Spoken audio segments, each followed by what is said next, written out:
Please take your seat. The show is about to begin. Presented by FYF Fantasy. I'm your host, Simon. Joined as always by my wildly handsome co-host, John Luke Garofalo. Our friend Coop with us, aka Coop A. Fiasco.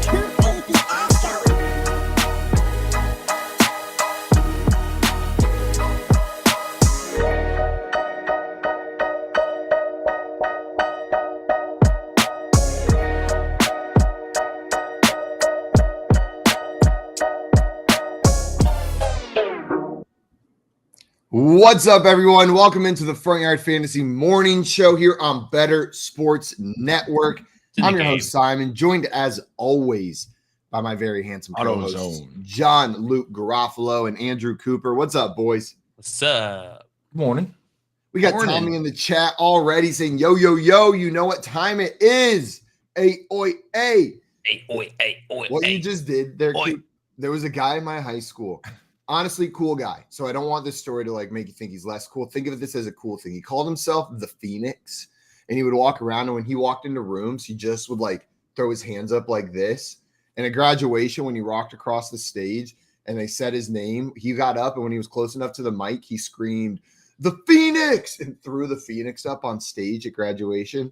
You know how sick. You know how cool you got to be to get away with doing that. Right, you have to set the bar of being cool real high before you start going for the Phoenix, dude. If I did that, people would be like, "What the this kid doing?"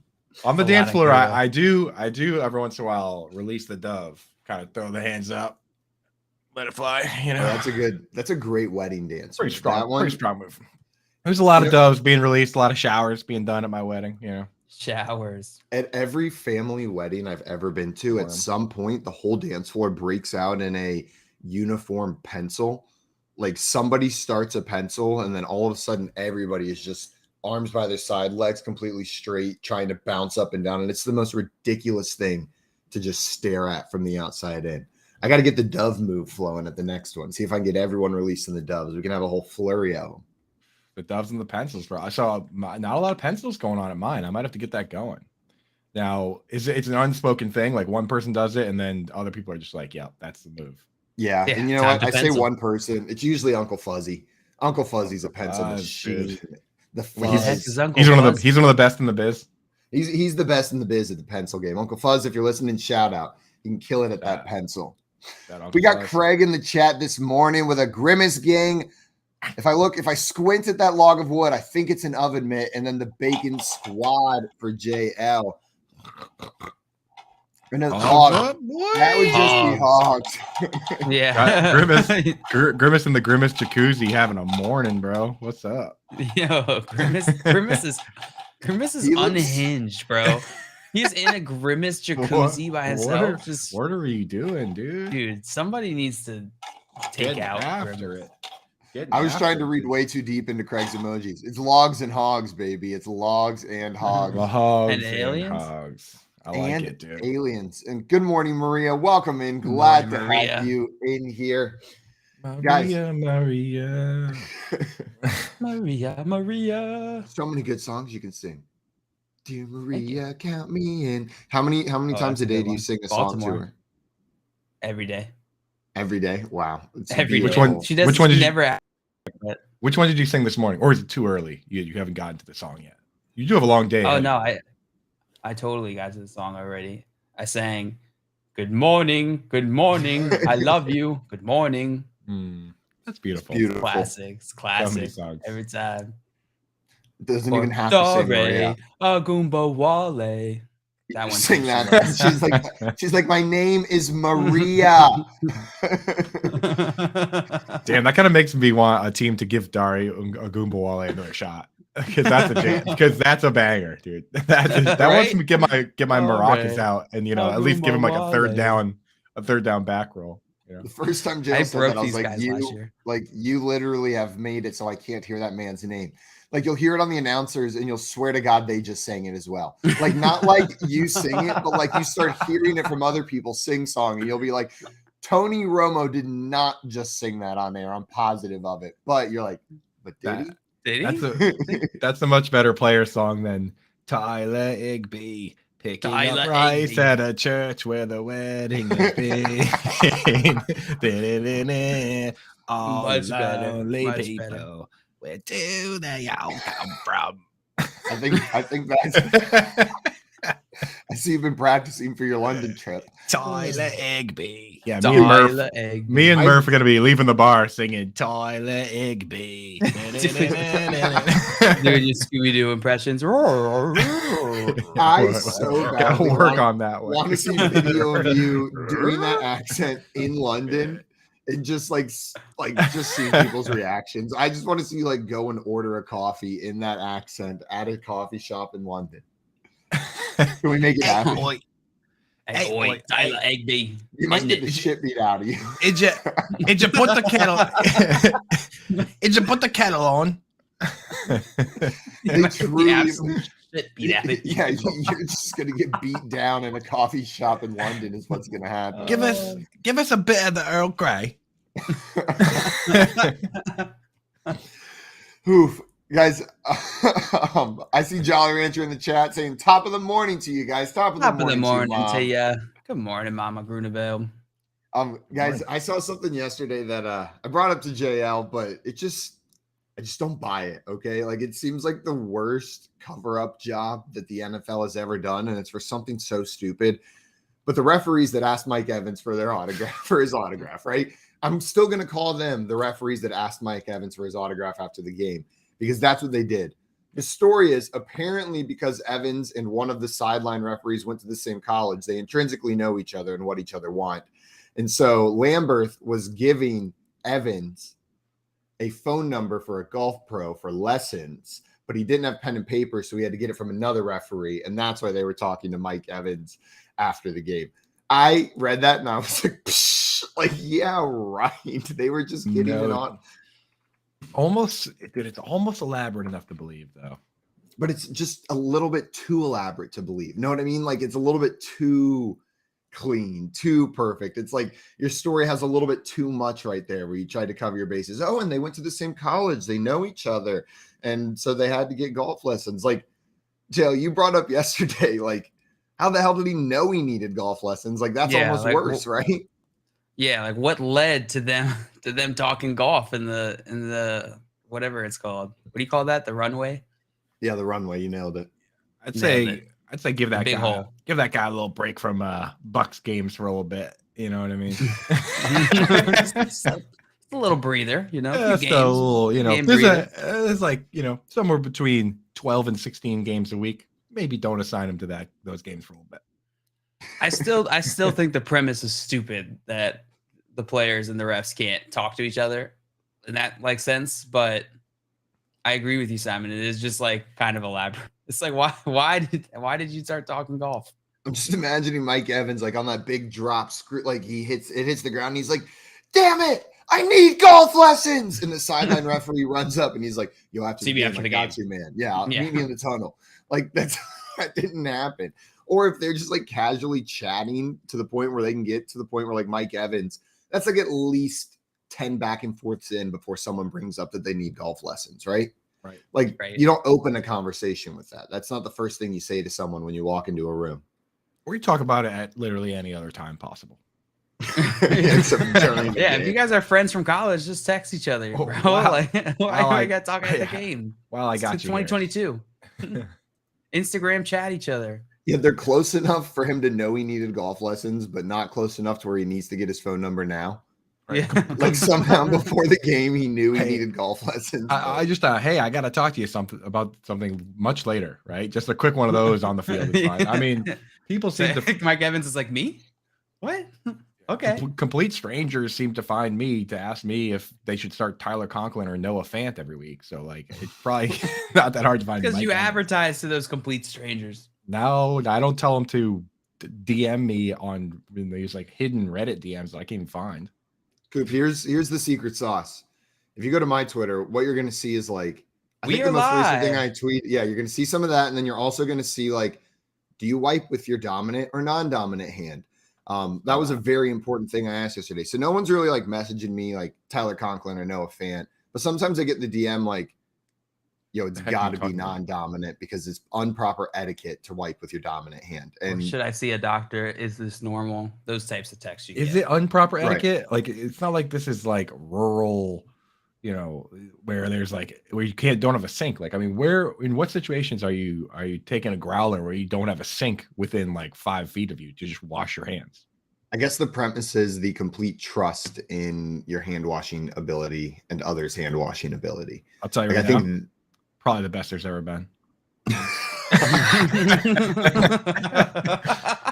When it comes to poop on my hands, I'm just really peeking. When it comes to poop on or possibly on my hands, probably the best at making sure that it's not on there. So I'll tell you what, I go out of my way to make sure it's not on there.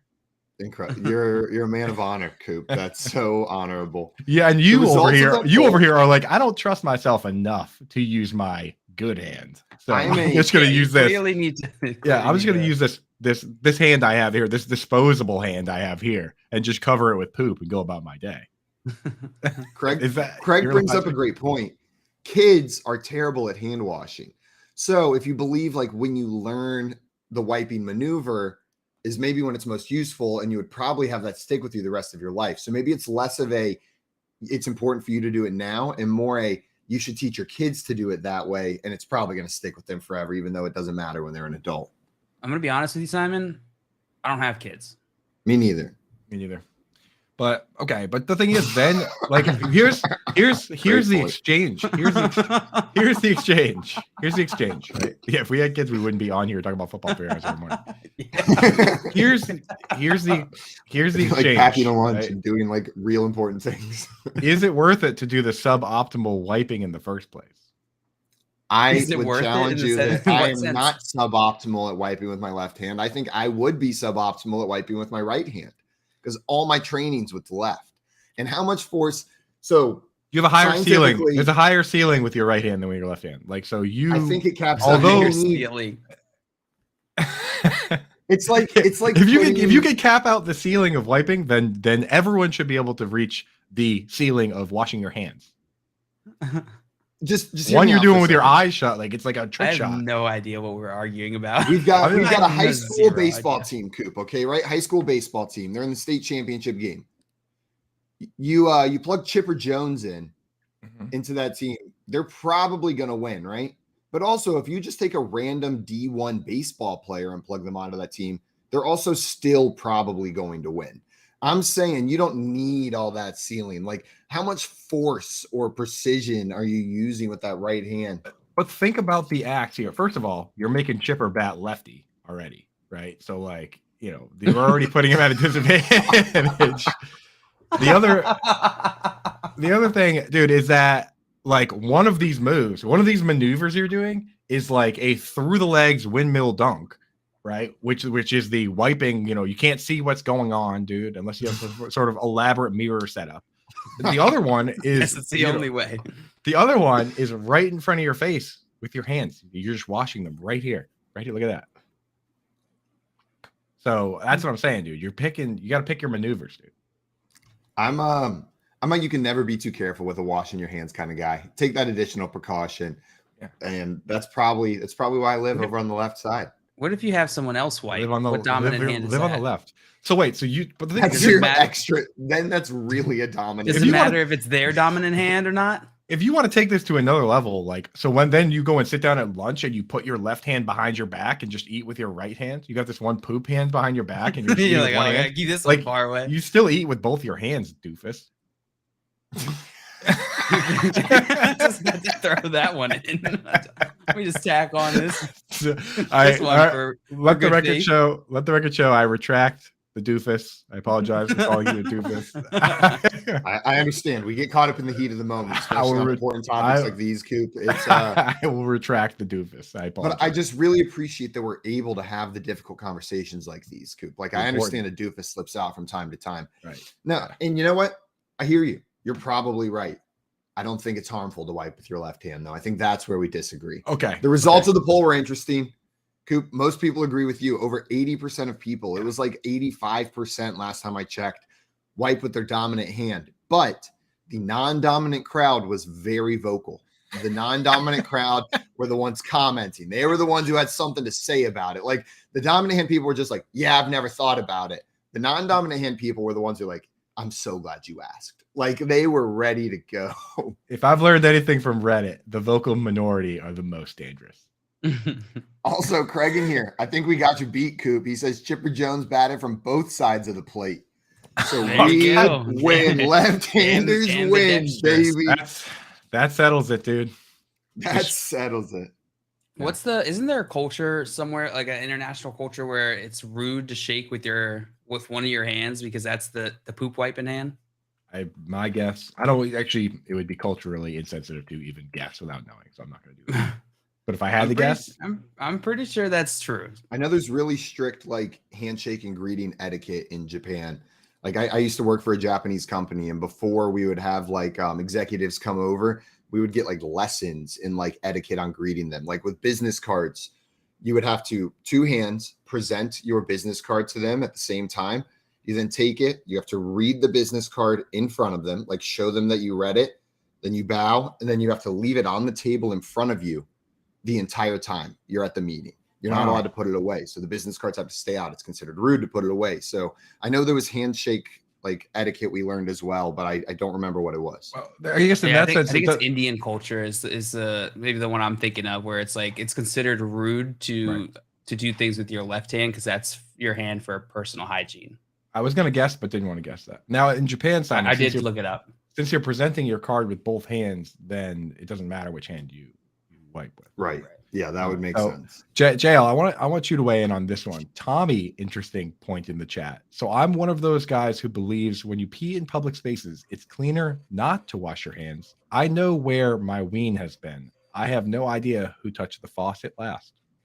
JL, what is your thoughts on that? You're thinking about this, Tommy, from your own. You got a myopic view here of your own hygiene, because it's not just about what you're getting. It's the fact that now other people shaking your hand are touching your ween by trans. And that's what you don't want. You turn that faucet on. Listen, most public restrooms nowadays, maybe not most, but like 50-50 got those little sensors. You just stick your hand under, you wave it. You don't got to touch nothing. And even if you do have to touch something, you grab like a towel, pick up the faucet, or do the elbow maneuver like this. It's not weird. It's exactly what I was going to say, JL. It's all about maneuvering the sink. You don't have to touch the faucet. You don't have to touch the faucet. You got to wash your hands. You can't walk around with peen hands, Tommy. Now, I will say, I think you're sacrificing your elbow. You're getting all those germs on your elbow, dude. That's fine. I don't do anything with my elbow. I think the other thing is he said pee in public spaces. That was everything. I'll give it to Tommy that there are bathrooms where I'm like, get in, get out. Like every second we spend in here is a danger to my health. Like in that instance, sprint out that door, find some hand sanitizer. But 99% of bathrooms, Tommy, are usually going to be all right. And he said Home Depot. No, you got to wash your hands at a Home Depot bathroom. Tommy said, bros don't shake hands. Brothers got to hug. Now you're getting your peen hands all over my back. I don't want that either.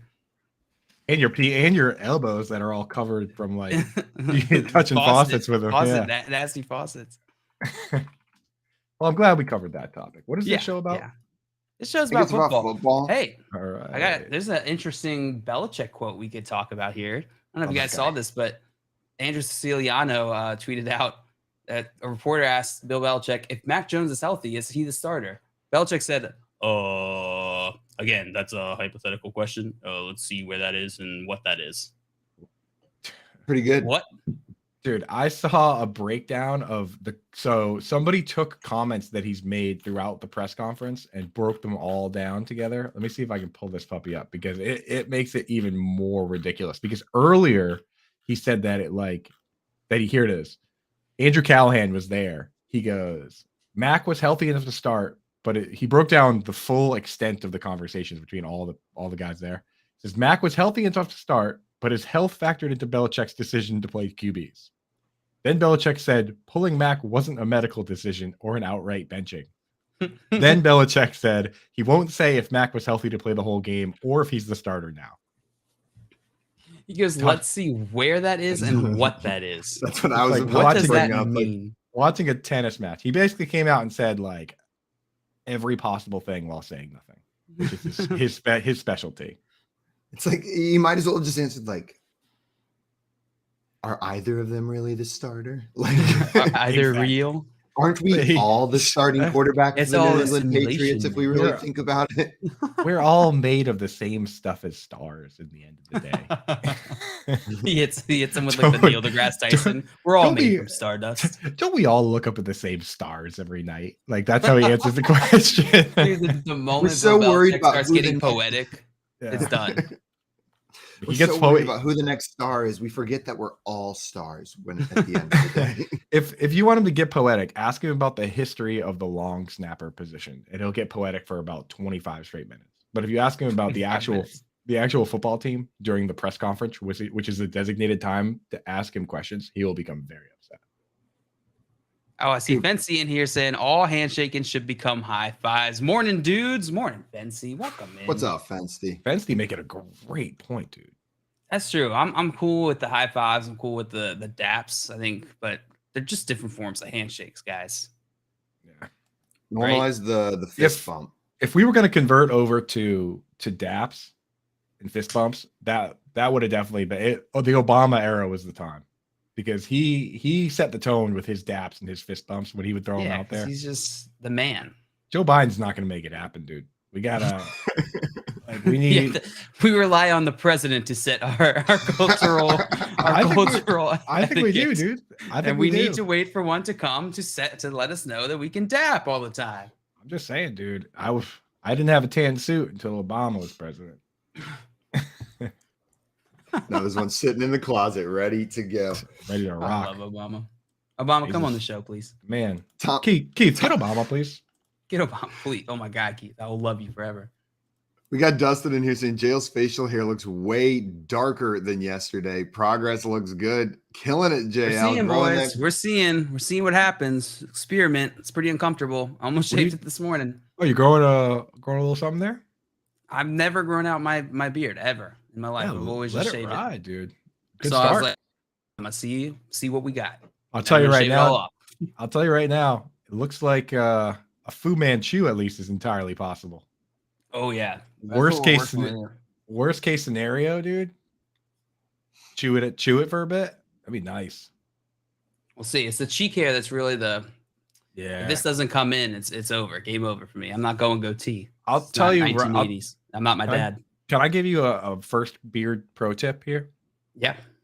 It's okay to shave the hair on your neck during this period, because that's where it's going to get super itchy. When you like go like this and your neck hair starts to grow, and Yeah. it's okay to not have a neck beard. Good to know. I That appreciate doesn't that sound insight. right. I'll I thought it's okay if to you ask- only have a neck beard. If you ask, You can if just you ask shave everything Josh, you have to ask Josh Larkey. The neck, He's the king. the neck beard king. The neck beard king. He grows a strong. It's either him or Andrew Luck that grows the strongest neck beard. But I'll tell you I right think now, Larky's got him, honestly, because Larky like embraces it too. He's like fear the neck beard. He's ready to go. he has a number of neck beard related tweets, dude. He's in. But I would suggest, the goal here is to have hair on your face, maybe a little towards the neck area, but you don't need to keep these puppies down here. Those are the itchy ones, brother. This jail looks a bit like Wooly Willy. Do you guys remember Wooly Willy, the like magnetic toy with the pen that you move around to put Yeah. hair on? And it was like the little magnetic Yeah. dust in there. It that does you look remove. like that. It does look like a that. little Wooly Willy. Paul Pierce's beard always looked like you just kind of shook one of those up and left it. Although I know he did get stabbed in the face, so that could be part of why. But Yeah. Tommy said, Mike Piazza in the house. JL, you look more like him every day. Grow the Fu Manchu. Girl, you're gonna be Mike Piazza for Halloween. Is that what this is all about? That's what this is all about. Did you guys see Aaron Rodgers' comments on the Buffalo Bills yesterday? He said great quarterback, great defense, very well coached, a lot of weapons, Jake Kumaro, a lot going for them. Wow, dude. The Kumaro. Words. Let it Many go, words. brother. Let it go, dude. Love how you got so upset Oh over my this God. dude going to another team, and that dude, he doesn't even play. He said Jake Kumaro, a lot going for them. Just like, had to put that out there. No, but probably more importantly, yesterday on the Pat McAfee show, Aaron Rodgers said that the Packers are routinely making double-digit mental errors in games this season, when in past seasons that was at most 7. And he said, and I quote, "Guys who are making too many mistakes shouldn't be playing. Got to start cutting some reps." He's going for blood At most now. 7? He said at most 7. He's been tracking That's mistakes. very specific. I was gonna say, dude, There's a game in his mind where he's like, I can't believe we had 7 effing mistakes. Like, I'm gonna kill them. And now we're at 11. Now we're at Freak, 11. guys. Imagine you walk in the locker room and there's a big like sheet posted on the door, and everybody crowds around it every day to see how many mental mistakes Aaron Rodgers believes that they made. Everyone's like his diary where he's just like shitting on people. Everyone's like, Aaron Jones, like, yes, only 1 this week, and then like Al Lazard gets up there and he's like, oh, every 6 player has a whiteboard again in their locker that says it has been this number of days since my last mistake. And like Aaron Rodgers after the game just goes around to each locker and erases it. Christian Watson's like, what? I got 1. I didn't even play this week. And then Aaron Rodgers pulls up the film, and it's just like a clip of him accidentally squirting water like onto AJ Dillon's like neck instead of in his mouth. And he's like, you see this? Sloppy mental mistake. That's a mental mistake. And Maria said, I told you Aaron Rodgers has a burn book. Yeah, I would not be surprised. She's also team no beard. Of all the people that you need on team beard, she is. Why do you think I've never grown out my beard, Coop? She's the only one that it's not hard logic to follow. There's really only 2 people that have say in this beard situation. Maybe your mom. My mom actually does that from time to time. She's like, trim your beard. I'm like, okay, mom. She's like, come on, have some self-respect. Absolutely. You are right. Yes, ma'am. My mom tries so hard not to tell me to cut my hair. Like she tries really hard not to say it. I can tell she's like, don't tell him to cut his hair. Don't tell him to cut his hair. And then it sneaks out. She's like, oh, I'm sorry. I'm just your mother. And I'm like, it's okay, like, Mom. You're allowed to say that. I was like, just no, I'm not going to. But you're allowed to say it. And I respect that you say that. I expect you to as my mother. I'll give her Jolly Rancher, if you're watching. Here's the trick. Every time you see him, go, oh, did you cut your hair? And when he says no, you go, oh. You nailed it too. see if you can get that cut. Thanksgiving's coming up soon. You can get him again at Christmas. my mom chiming in, laughing. There she. Yeah, those are the tricks, dude. And Tommy saying Dustin asked Keith has a list of this show's mental mistakes. Yeah, he keeps track of them. And Tommy said, isn't the whole show just one mental mistake? Yes. Oh, dude. Yes. I've been having Scooby-Doo nightmare mental mistakes since yesterday. I'm gonna binge watch some Scooby-Doo and come back with something strong. Do it. Go watch. First one you got to watch, Scooby-Doo and the Cyber Chase. Okay, I'll Google it right now. Dude, I don't know if you should start at the peak. Should I start with like a Globetrotters episode then? Yeah, maybe you should start with some other episodes and then get to that once you get into. I swear, I don't think I've ever watched an episode of just Scooby-Doo. Like I've seen him in like commercials and stuff, but like I don't know. I was never a big Scoob guy. My mom hated Scooby-Doo. I love Scooby-Doo growing up. Your mom doesn't like Scooby-Doo? No, because I mean, of course she'd have to watch it while I was watching it. She's like, it's always the same thing. It's just the same formula. I was gonna say I loved it as a kid growing up.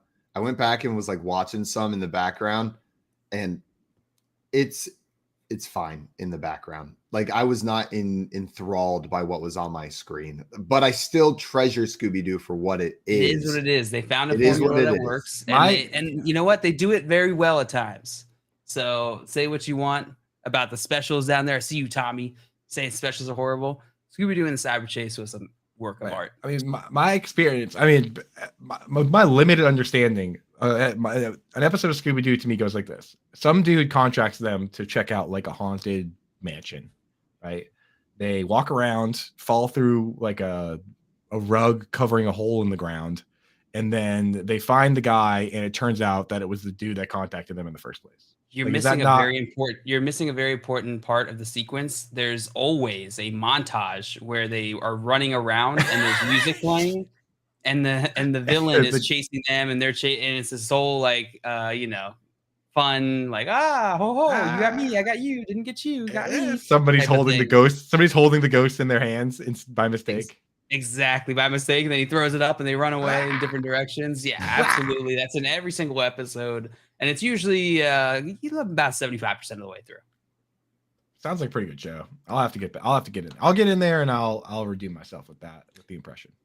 They should make just like a 2-hour loop of the Scooby chase just to have in the background. I feel like that would be the perfect amount of entertaining to have as my background image all day. Know what I mean? Just all the characters of Scooby-Doo running in and out of doors, random silly things happening. And like, it's just in the background constantly. And like, there's little things that change with every run of the loop. Oh, let's make it happen. That would be cool. There's definitely one of those out there. There's no question. Without a doubt. Did you guys see the Broncos? This came from Dov Kleiman, NFL, but he said the Broncos' top pass rusher, Bradley Chubb, will be traded by Tuesday if Denver loses to the Jaguars in Week 8. And he got that from Mike Florio. But that seems crazy. That seems like a point where they're kind of giving up on the season, right? Like if they're trading away Bradley Chubb, their best pass rusher, they're probably full on quitting, right?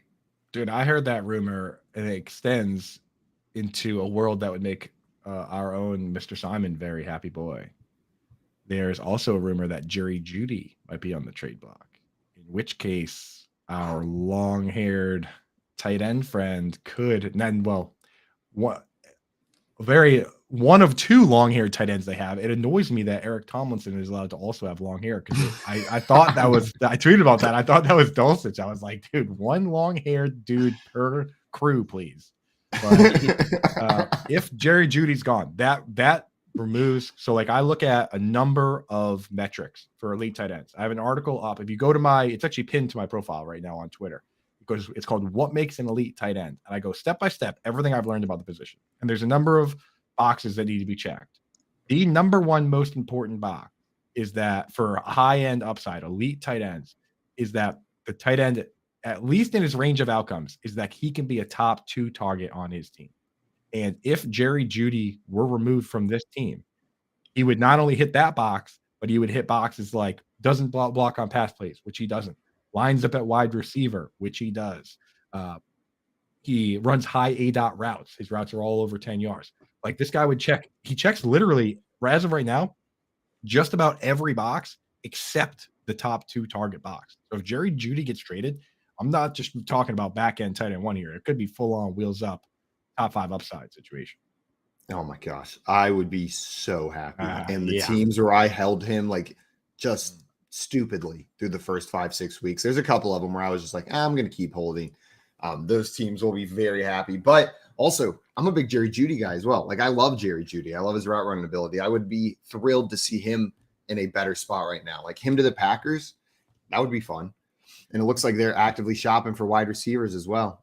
I mean, dude, this speaks to, not to go off on tight ends, but this speaks to Dynasty, why it's people always stress to go after the guys you want regardless of situations, because the situations change so quick. And always our ability to assess these situations isn't always that good. People faded A.J. Brown because he was going to play with Ryan Tannehill. He was great over there. And then he got traded to play with Jalen Hurts. Like we were worried about Albert O because he was behind Noah Fant. And we were super worried about Greg Dulcich because he was behind them both. And guess what? He's not behind them anymore. And it only took like 2 games. So like go after talent in Dynasty. Roster talent, start opportunity. Yep. 100%. If you start making those draft decisions, that is the quickest way to start regretting your draft decision so quickly. Like you're just going to sit there and go, why the hell didn't I take that guy? I knew he was better. Know what I mean? Like when you're like, I knew it. I liked him more as a player before the draft, and then I just didn't take him. We saw it with some people got too cute with CEH as well. That's year. The one I did. I drafted him in one. I had it Jonathan Taylor. It hurts. I'll never do that again. See, you do it once and then you don't do it again. You learn that lesson quickly. Joe, you said you did that same one. Yeah. I went for CEH as well. Brings me great pain. It happens. But truly, you do that and then you're like, it wasn't just draft the guy I like.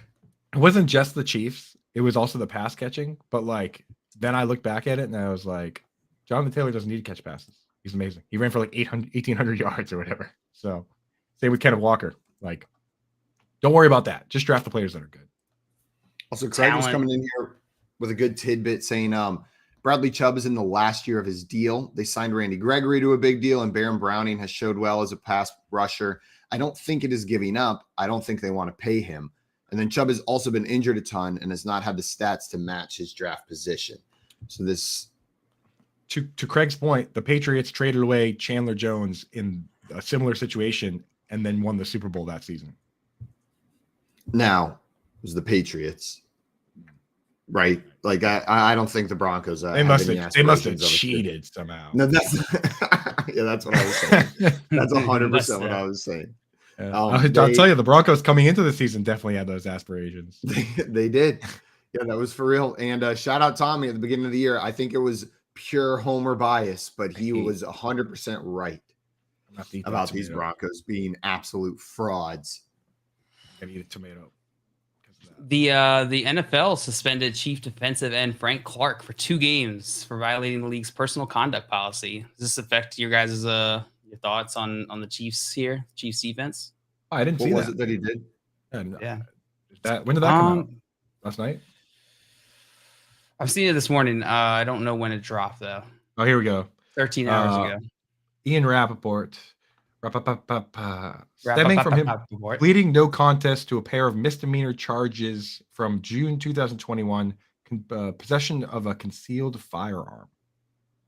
Pled no contest in both charges. They found an Uzi sticking out of a duffel bag in the backseat of his Lamborghini after they pulled him over for a vehicle code violation. Damn, bro, that's so hard. Right? That's so I heard hard. that and I was like, that's a sentence that's never even possible for me. No. Right? Like you read that and you're like, huh, we live really different lives, don't we, man? Like that Uzi in the back of your duffel bag in your Lamborghini. in your Lambo, in your freaking Lamborghini. He's like, dude, yeah, that is so hard. He's telling the cop, like, yeah, I'll just take the charges, man. Like, Oh, sorry, see me? sticking out in the open too. No big deal. I'll miss 2 days of work. I'll be fine. Yeah, 2 days of work. 2 days suspension for his illegal. Well, I guess we don't know if the gun was illegal. Just it's a Uzi, bro. Wasn't allowed to conceal it. Do they make non-automatic Uzis? I'm not a big gun guy. No, I don't know enough about that. My understanding of Uzis from guns. video games is that they're all automatic. But maybe you can get a non-automatic Uzi, which is kind of That's also my knowledge from video games. Maybe he had a one of those stickers. Hey, you can get like a TV. stamp, so you can have illegal, so you can have automatic weapons as like collector's stamp, whatever, tax stamps or whatever. I don't know. That's enough gun. That's gun talk for today.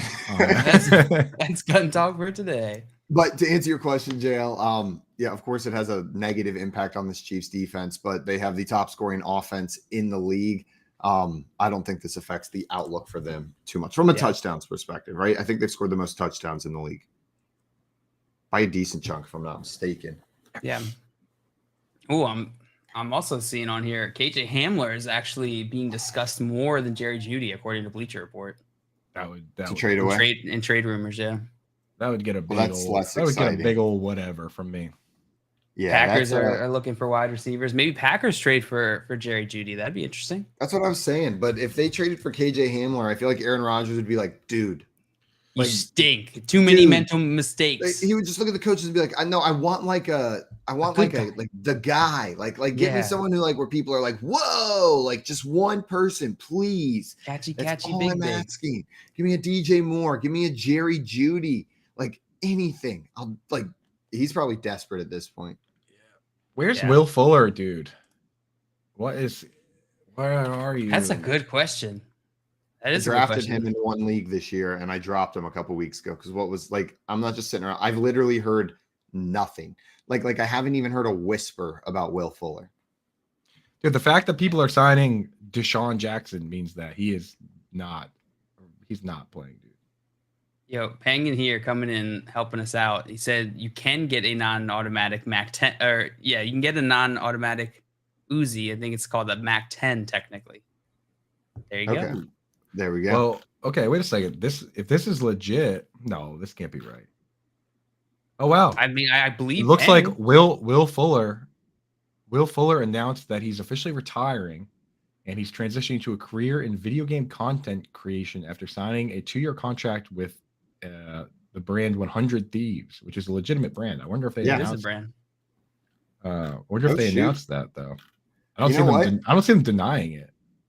That sounds pretty cool. Like if that's true, he's like, you know what? I can either go out there and get the crap beat out of me on a weekly basis, or I can sit at my computer and play video games and hang out and make money on a deal with a professional gaming company. Like I love football, don't get me wrong, but there's only 2 tweets that tag him in that, dude. One of Maybe them's it a fell guy that through. has 10K followers. I don't know. maybe it fell through. All right. Well, move Peng 100 says Thieves Will up in your Fuller rankings. Peng said Will Fuller will get tendonitis and be out for an entire season. Yeah, maybe he missed the gaming season this year as well. Maybe that's what's going down.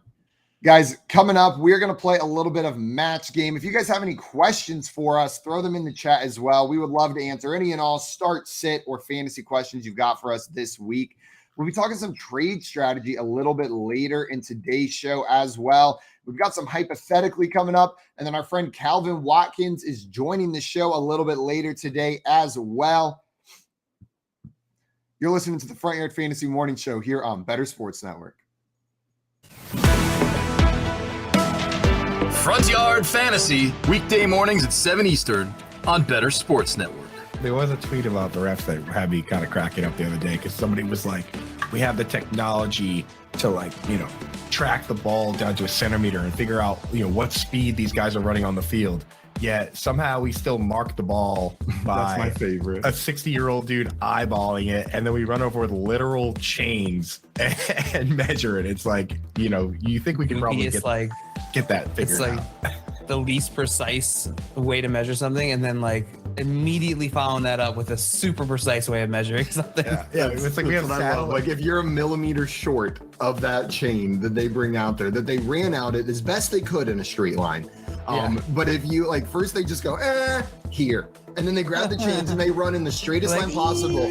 But then if you are 1 millimeter short with that football, doesn't count. Sorry.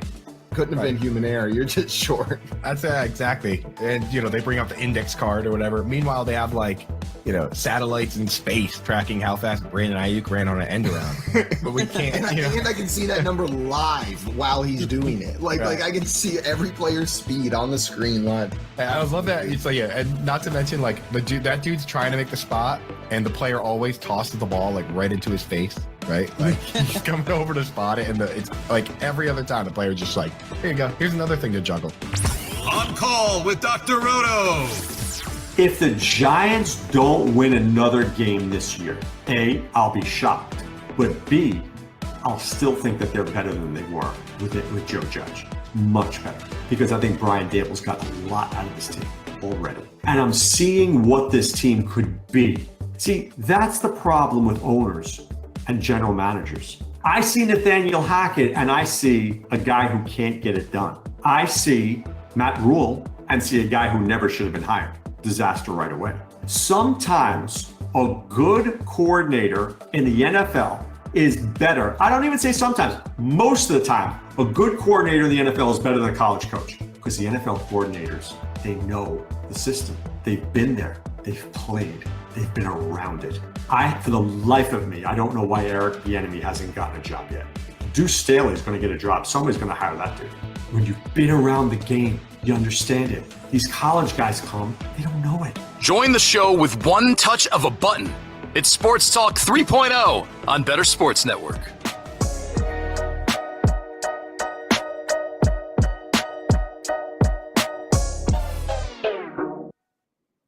What's up, everyone? Welcome back to the Front Yard Fantasy Morning Show here on Better Sports Network. It's just me and you, Coop. It's just Coop and not the hog. Figure it out, dude. Coop and Gilbert Godfrey. Coop and Gilbert Gottfried. Coop and the Wookiee. Coop, we had a question coming in the chat, and I think it's a perfect one for you to start us off on. Being a Pats fan and all. Dustin said, are we starting either Pats QB this week if they name one? I mean, it has, dude. You know what situation it has to be to start one of those guys. It has to be a super flex or 2 QB league where you have the other options are Mariota or somebody just real rough. I don't know. So say they come out today and say Mac Jones is definitively the starting quarterback. Do you start him over Kenny Pickett? Nope. See, I don't think so. Exactly. That's the only question that needs to be answered. So like your back needs to be up against the ropes to start a Patriots quarterback. Yeah, I'm sitting here thinking I can't think of a situation where I'm plugging him in unless it truly is. Are there positional players like that you would plug in over him, or is the line well above that? Well, yeah. Well, no, because the thing is you have so many. When you think about Superflex, it's not like you can sit here and be like, oh, well, I would start Cooper Kupp over him because you obviously have a spot for him. Yeah.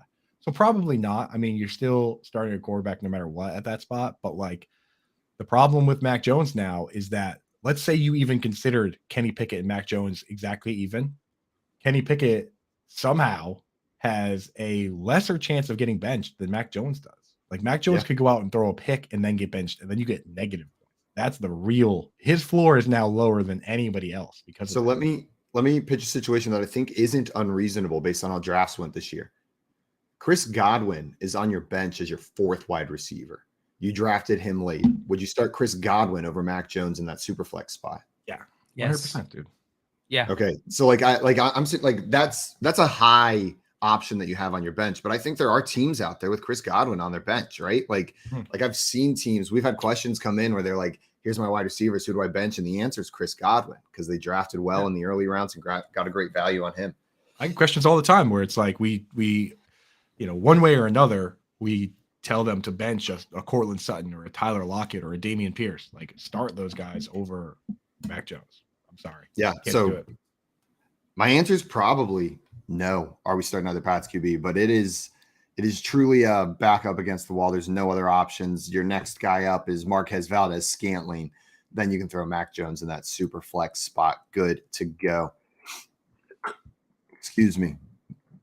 Your excuse. We got Tommy in the chat saying Brady's going to be pissed. Come out firing. Big week for Godwin. Do you guys buy into that narrative? The narrative that this week is going to be a big Brady week because he lost so big and he's so mad? No.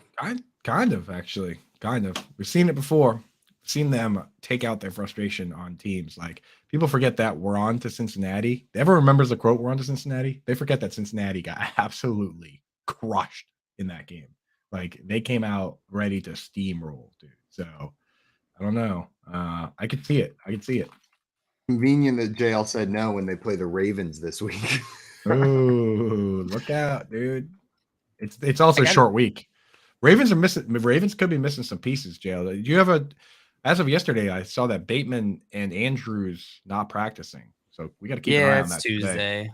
It's Tuesday practice, so I'm a little less concerned. We'll see as the week progresses, but yeah, we got to keep an eye on that for sure. But they weren't even there. Like it's not like they were even like working out on the sideline. They were just like not there. They're hiding. They were just like, it's Tuesday, my dudes. Let's go get a milkshake. Dude, why does PFF use BLT as the Ravens abbreviation? It's the official one. So is BLT the official ones for the NFL? Some of them aren't the same as. It annoys me too. Like I think Houston is like HST instead of HOU. It does. They are the official ones. The official NFL ones are different than like the airport ones and stuff. It's kind of annoying. Interesting. Yeah, it is. No, it is really annoying. I just don't like how it looks. I think ball sounds better. PAL sounds. It looks way better, dude. Yeah. Imagine if the Jaguars couldn't use JAX, which is obviously the best one. Like So here are the official ones that are kind of weird. Baltimore, there were a couple. I was looking through them and I was like, that's kind of weird. Tampa Bay, I've seen sometimes is TBB. Like so, Cleveland. What do you think Cleveland is? CLE. CLV. So it's not CLV, but the commonly used one is CLE, but they use CLV. Houston is another one. I already gave that one away, but you would think it's HOU, but it's HST for the NFL. What's the Las Vegas Raiders? Are they still LV? Yeah. There would be riots in the streets if they couldn't. I don't know why it's different for some. I'm looking at it now. Most of them are what you would think it would be, but there's a couple of them that you're just like, huh. I'm with you, JL, though, on BLT. It truly does just sound like that already is something. It's already something. Like it doesn't even matter what it is. It just is something.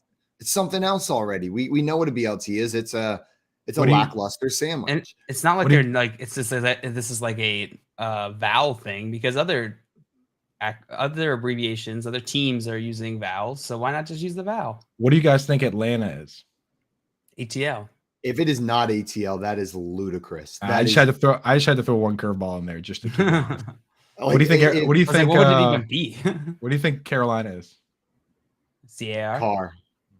What do you think Arizona is? ARZ. ARZ. Got it. Nailed it. Can't trick me with the Z in Arizona. Oh, is Will Smith here? Ha Oh, that wasn't even purpose. Also, Tommy's getting pissed. I said lackluster about a BLT. Said, "Oh my God, BLT is awesome." I mean, like usually the bread to filling ratio is just so off on a BLT because bacon's just like, I don't know. It's not enough to overpower the lettuce and tomato. And then your sandwich is this skinny little baby sandwich. And like all I taste is tomato. The most important part of the sandwich is having a good tomato. That makes or breaks a BLT. So maybe that's true. All I'm tasting is the tomato, and I'm not a big tomato guy, and that's why I don't like it. I love BLT that has a ton of salt and pepper on it. Salt and pepper becomes a main ingredient on a BLT. I know, Jail. I know you do not eat bacon. So do you like an LT? Do you like a lettuce and tomato sandwich? I like the lettuce and tomato sandwich if you put other veggies on there. Then what else you put on there? Like put little cucumbers on there, more lettuce. Some lettuce or spinach. Cukes. Ooh, spinach so good. Some green peppers. Cuke's is pretty aggressive. Cuke is pretty aggressive. Green peppers, but in the best way. Well, in an okay way. I'm not that crazy about cucumbers. Once you put oh really? I was saying once you put cukes on that sandwich, that's a cucumber sandwich. Like I like cucumbers. I'm just saying, like I'm not gonna go to bat for cucumbers. I'm not going to war for no cucumbers. It's like banana in a smoothie. If a banana goes in a smoothie, that's now a banana flavored smoothie. There might be some other flavors, but it's banana. Cukes in a sandwich, same thing. You're right. It's the dominant flavor now. If all vegetables went to war, Jail, who are you going to bat for? Like who are you waving the flag for? Easily. Smart, dude. They've amassed an army of Americans. They would have an underground bunker. I refuse to. Potatoes are my favorite, but I refuse to join them on principle that they don't count. They don't count. That's not fair to say potatoes are your favorite vegetable. Whatever. Shut up. I'm team cauliflower. I'm going to fight with all the cauliflower guys. There's only like 10 of us, but cauliflower is the elite vegetable. Tell cauliflower to quit pretending like it's other foods. Yeah, quit pretending like you're chicken, dude. You're not buffalo chicken, bro.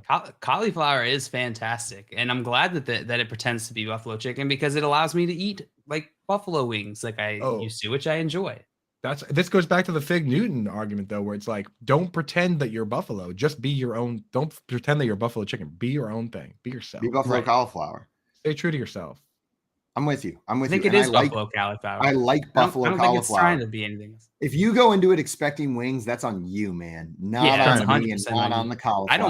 I don't want all of the wings. I want the cauliflower part of it. The wing part would ruin it for me. So I'm all about the cauliflower. But you know what they're doing. You know what they're doing. You know what they're trying. They're trying to be broccoli.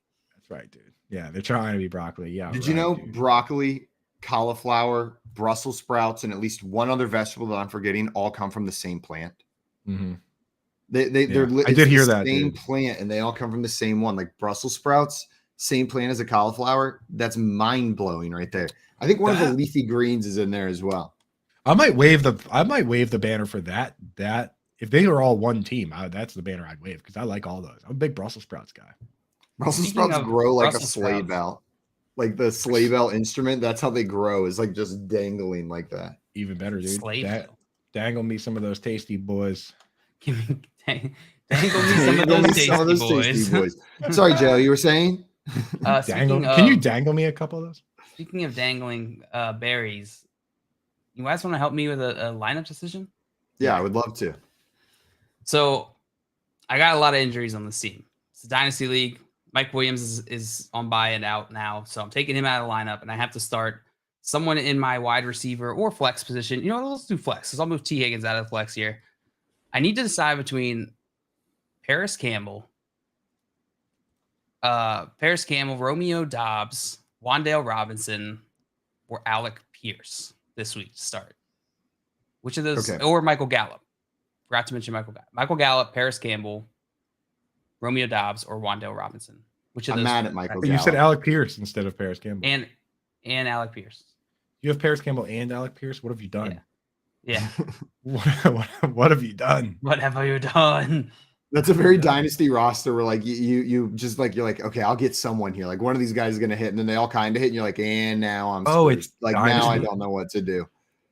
Dude, Michael Gallup throwing down a 0 spot this week was the curveball of all curveballs.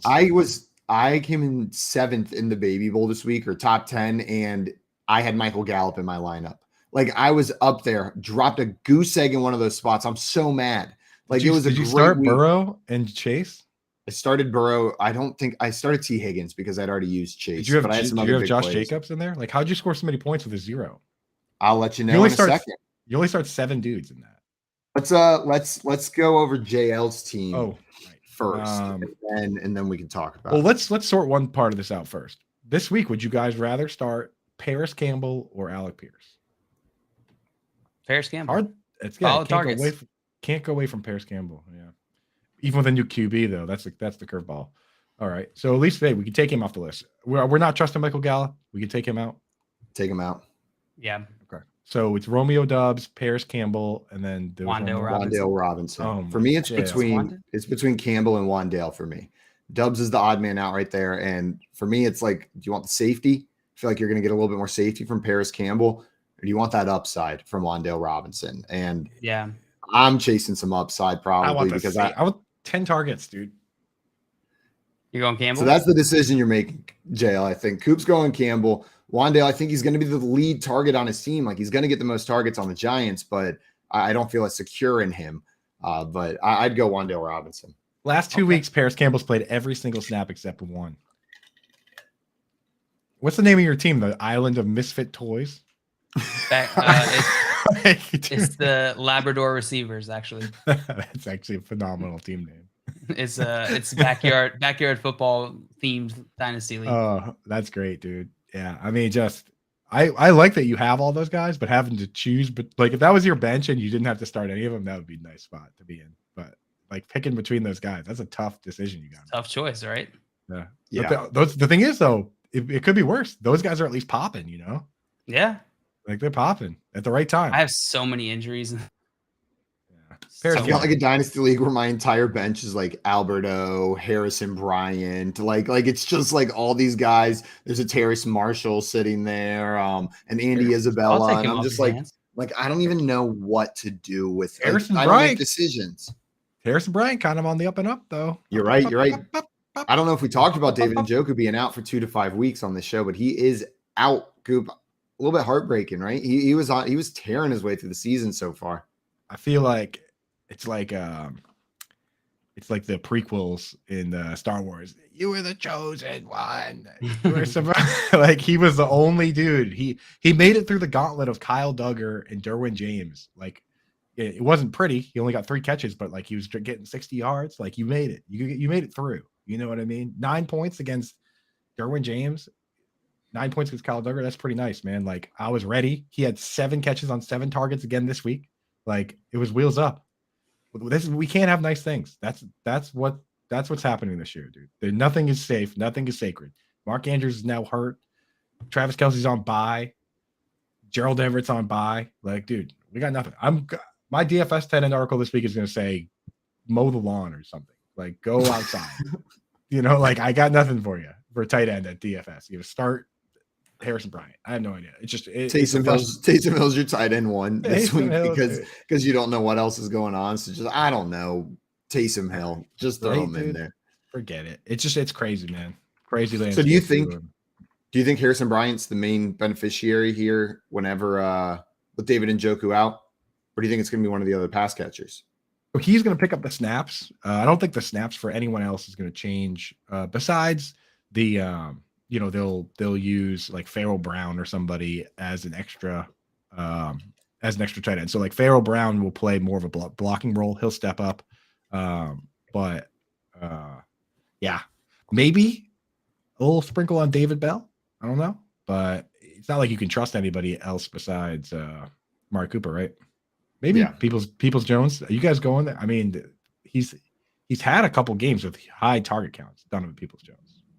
Yeah, that's our friend Russ was on the show yesterday and on our fantasy football game show, and he brought up that when Njoku has been out, like we saw him last week, whenever he went down, it was DPJ who got the targets. And I see Dustin in our YouTube chat as well saying that right now, saying it's DPJ.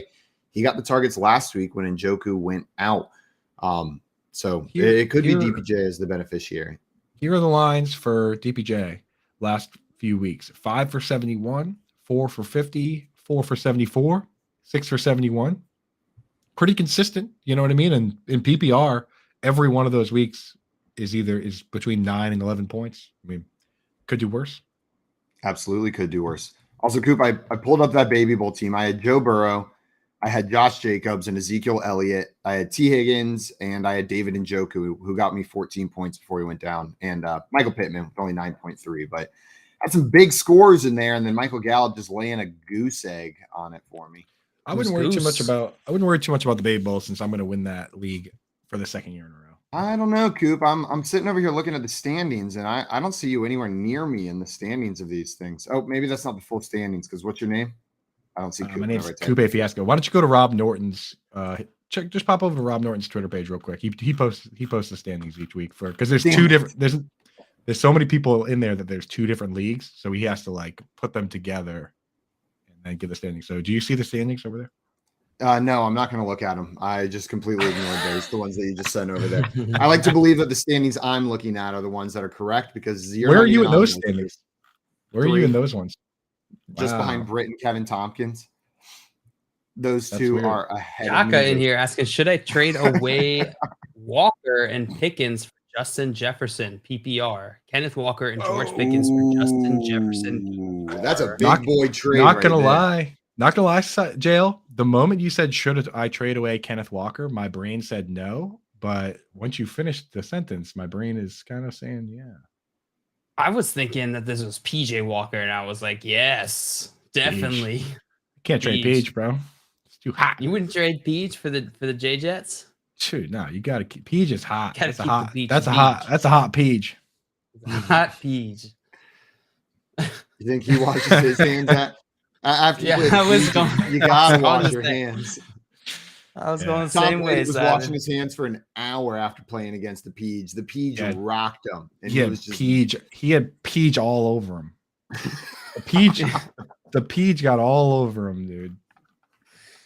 Oh no! Peach all over that Buccaneers defense last week. Just covered. So what was the other player in the trade? The other players, Kenneth Walker and George Pickens, wide receiver for the Pittsburgh Steelers. Ever heard of him? I say you do it. Dude. The dude who's offering you Jefferson is chasing that hype. He's chasing the hype machine. But dude, you got Justin Jefferson after he's already had his bye week.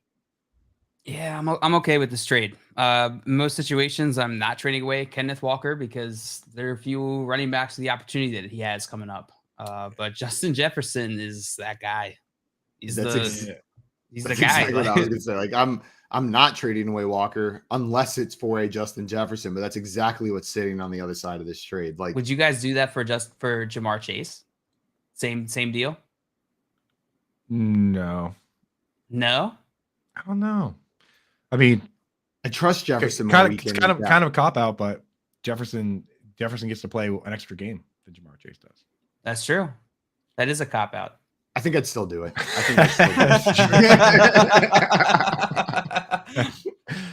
That's like that new Corona commercial with Snoop and Andy Samberg. I actually like the new one. I actually like the new one.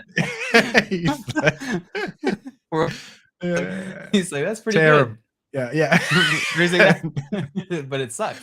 Yeah, like it's that you got me there, dude. That is a good commercial. But yeah, how is Snoop Dogg? I don't care how much he sells out, he never feels like a sellout. Like no, I like no matter like it's impossible to sell out. A Hot Pocket music video with Kate Upton. He does Corona commercials. He's like the guest judge on The Voice, and I'm like, yo, Snoop's just being Snoop. Like he's just so cool. He can't sell out even when he tries. The thing is, he's like, he's got if you go back, he's got a pretty bad history. Like not to steal a joke. I forget who. Anthony Jeselnik. You know the comedian Anthony Jeselnik. He at a roast. He was like at this roast here. He's like talking to like the whole stage. He's like up on stage here. He's like, we got a drug dealer, a pimp, a murderer, and that's just Snoop Dogg. Like, the dude is untarnishable. His image, it seems like. He like Hot he- Pockets. Look up the Hot was- Pockets music video if you don't remember it. It's absolutely hilarious that Snoop Dogg did that. he was credibly accused of murder. Also, Dustin in here saying DPJ is a solid flex. So we kind of ended that DPJ, but do you guys think he is flexible? We ended that conversation a little bit before we gave a final judgment call. Yeah. And where, again, it always depends on the format, of course, but I think so. This week, especially. Targets, Yeah. he won't get you a 0, that's for sure. 0 incoming, just because I said that. But Yeah. like, As soon he as you did say give you a that. 0 week 2. I'm not gonna lie. So again, can't Yeah, it'd be happen. interesting with Deshaun Watson coming back too, seeing who's going to shake out as the number 2 on this team, the number 2 wide receiver. So there's value there. DPJ Hal asking us DPJ over Dubs. this week. that's a question for Nando. Yeah, That's this a week. question of Nando and Corey. 3 p.m. Rest of season, he says. Rest of season, Rest of DPJ or season. Dobbs. I'd rather. I wish you didn't just say Deshaun Watson's name. 'Cause I then know. I could have easily ignored it in my mind. Yeah. Now I cannot. No, it's hard. Give me Like, what if DPJ. this doesn't turn out for Romeo Dobbs? Stick with DPJ because it's still out there. Like, you think about the Packers. If a team's going to trade for a wide receiver, or if a team's going to pay for Odell Beckham Jr., the Packers are on every single list when teams are like, what team should he go to? But you know what I mean? Like, so that's always within the range of outcomes. You don't want to get Michael Cartered. DPJ has been pretty efficient. Is the only thing, which he always is, right? That's what DPJ does. Except for a couple weeks there where he was. It's either nothing or it's everything for DPJ. I feel like. Amari. We had a question in here from Between him and Amari Cooper, they're real good at that. Yeah, yeah. Amari Cooper, I feel like he's getting the rap. He's fairly consistent. He's a consistent dude, right? What are you Now, talking about, dude? this year he's been semi-consistent. Going back to his I mean, entire career, he's been that exact dude that can But get you that's- a yeah. 0 at any time. historically, Amari Cooper has not been that consistent. I feel like he was that on the Raiders, but as soon as he went to the Cowboys, he was consistent. Like, I feel like let's look at the numbers. Like, I feel like this is a Yeah, false narrative up. about Amari Yeah, Cooper. pull it up, I'll dude. pull it up Last right year now. against the Giants, he had 2 catches for 8 yards. Against Arizona, he had 3 catches for 18 yards. Against Denver, he had 2 catches for 37. Against Chargers, he had 3 catches for 24. Like, look at this. He comes out week 1 last year. He has 17 targets, 13 catches for 139 and 2 touchdowns. The following week, he catches 3 for 24. That is to me is like what Amari Cooper does. I hear what you're pulling up saying. his I'm numbers, curious just on a say 10 more years like to log in. I'm curious on a more macro We- scale, like what we- percentage of the time he's a wide receiver 2 or better, and how that Oh, compares yeah. to The other week- receivers. I'm the looking year- at that right now. I'm pulling that The up. year so I have before it that, here. let me throw it. The year before that comes out, has 16 targets, 12 receptions for 134 yards and a touchdown against Cleveland. Very next week, he comes out, has 2 catches for 23 yards. Like, that is like, I know, like, you can look at the wide receiver 1, wide receiver 2, but he is like the quintessential rug pull dude that comes out and like, he can't just get, like, why can't he just get 5 catches in the bad games instead of 1? So we can't pull it up on screen, but since 2019, I went back from 2019 to 2022. I'm using RotoViz. And I sent it to you guys in the chat so you can, or the Coop and Simon, you guys can see it. Through 2019, he's been a wide receiver 1, 19% of games, wide receiver 2, 26% of games, wide receiver 3 or worse, 56% of games. And if you look at I know the audience can't see this graph, but if you look at the graph, it's fairly up and down. I want to know what percentage of games he has under like 30 receiving yards. Because like when you're a wide receiver 3, sometimes you score like, 8-9 points, dude. Like this dude I against think San I can look Francisco at that year, receiving yards for you. 2 for 10, 1 for 5. Those are the weeks I'm talking about. Like, All right, I'll I get send what you you're the saying. receiving yards. And I will concede. I thought he had been more consistent than that, especially with the Cowboys during his years there. when he's so good, he's so good, right? When he's good, he's so good. It feels like he goes on these streaks, Simon, where I think you're like, I don't think you're wrong to feel that way. I think it's just like a macro versus micro thing where like, Yeah. he does go on these streaks where he is very like fairly consistent, and it looks like he's going to be great. And then for some reason, it's just You know what it drops is? off. It's like he has the big game, and then he just kills you the second game. If he would just not have these big games and just like keep cruising through consistently, it's almost like a on schedule where he plays well, then he has one monster game, and the next game he comes out and he's like banged up and he does nothing. Yeah. Dude, Amari Cooper is tricky, man. He's very tricky. He's good though. This is the first year I didn't draft him heavily because I was scared of that Browns offense. I was just out. I was out on Amari Cooper, but And it's like kind of working now.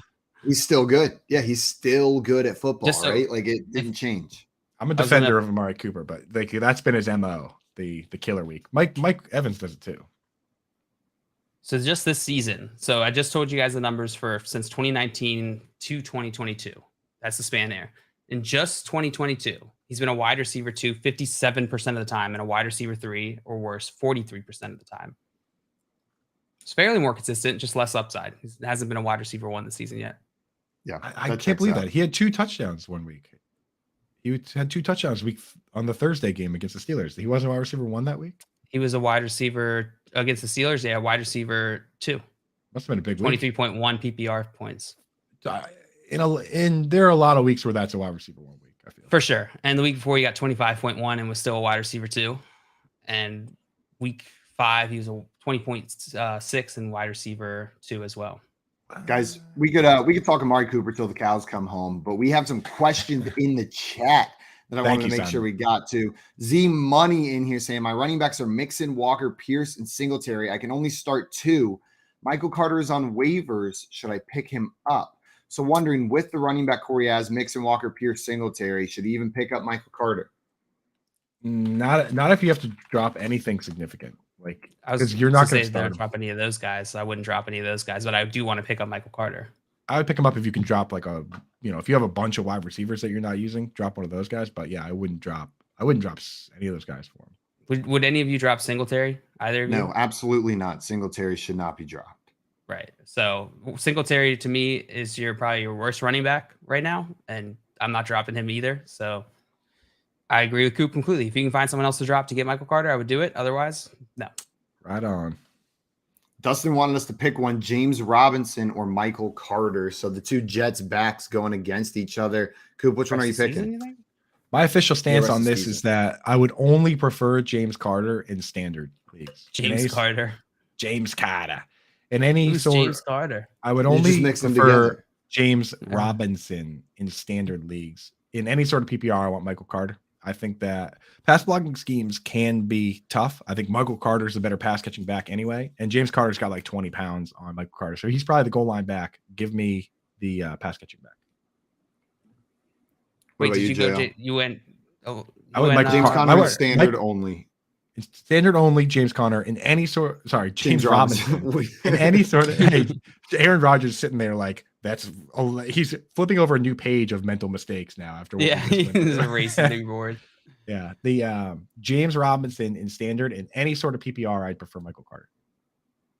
Okay, I thought you said Michael Carter had 10 pounds on James Robinson. But isn't Michael Carter a little guy? James Robinson has 20 pounds on Michael Carter. 20 pounds, right? Yeah. Okay. Yeah, I think I would go. Oof, it's pretty even. I think I would go James Robinson though. This week I would go Michael Carter. The Jets line, they lost Mekhi Becton before the season. They just lost Elijah Vera Tucker for the rest of this season too. So the Jets line is they're in trouble. Also, guys, if you want to see the Amari Cooper chart that JL was talking about, looks like it's over there on the Twitter. You can check that out, or maybe not. Maybe it's not over there on the Twitter. We'll let you know. But you can check it out over there. And I see Hallen here saying about Amari Cooper that he's Robert Woods is what he's saying. I don't know if I like that comparison. I think Robert Woods has been a little bit more consistent as well. Or maybe I just am an optimist when I look at these wide receivers that have the big weeks for me. But I did not know. We had another question in here. Weather wanted to know, what are your guys' opinions on Michael Thomas? So Michael Thomas, a lot of people don't know what's up, Weather. I mean, sometimes. Recently, I've not been big. Yeah, sometimes you're really a dick, Weather, when it's like October and all of a sudden it's 94 degrees outside. Like, get it together. That's preposterous. Sorry, weather. We don't I have didn't that even take problem It was lovely yesterday. Thank you so much for your work. It's been great Thank you for that. recently. Sounds like a San Antonio problem. It is. Coop, what are you doing with Michael Thomas? I think he's awesome when he's healthy, which is never. So Just never. So I just have him sitting there on my bench until I inevitably come in like 8th place in my league. That's what my plan is. What are you guys doing? Yeah, I think that's probably the move. Is I have a hard time dropping him, so he's going to sit there and clog up that roster until he's back. And when he's back, I'm starting him. You want me to lie about what I'm doing? Because that's that's what I'm doing, dude. That's what I'm gonna do. Yeah. So Guys, join me. Joining us right now, we have a guest host coming up to lead a game that we all love, and we call the match game. Maria is coming back on the Front Yard Fantasy Morning Show to lead us through this beautiful game on a now Wednesday morning. I apologize to anyone I threw off yesterday calling it Wednesday. Maria, what's up? Good Thank you so morning. much for coming on. How's it going? Good. Never been better. Excited to play some match game. Yeah, me too. I'm ready if you're ready. Yeah, Let's thanks do for it. rushing into work to facilitate this game. I Safely. sped. Yeah, safely. No, just kidding. I didn't speed because it was bumper to bumper traffic. So I enjoyed it. You Maria, you maneuvered. wanna, You maneuvered your way in. Yeah. Just All pit right. maneuvers the entire way there, driving in the emergency lane. Like, I Pit got maneuvers? someplace to be. Just I don't know wrecking what people racing out here. terms. It's my game to host. You know what a pit maneuver is, Simon? Nope, no idea. Pit maneuver is even- when you go up behind a car and you clip the back of it so that it spins out. Okay, that would clear the way pretty well, right? That would clear the way, but you'd cause maybe a backup. Yeah, back up behind. But yeah. No, Exactly. That's smart. Maria, you want to All right, explain this game to wanna us? start Let us know this how it first? works. Paper and pencil. Yep. Yes. All right. I have asked a series of questions to different people in the fantasy community, and you are going to try to match their answer. For All right. every match you get a point. And we will see who has the most points at the end of 5 rounds. It's gonna be me. I love Simon's like, yeah, we have paper. Do I you have think paper? that We you have and paper. Coop have tied before. Yeah. Yeah, I I think think Coop and I are each have a win, I think. I don't know if anybody else won. Did we only play twice? No. I think we've only played twice. Oh. I think Simon trying to get his first win.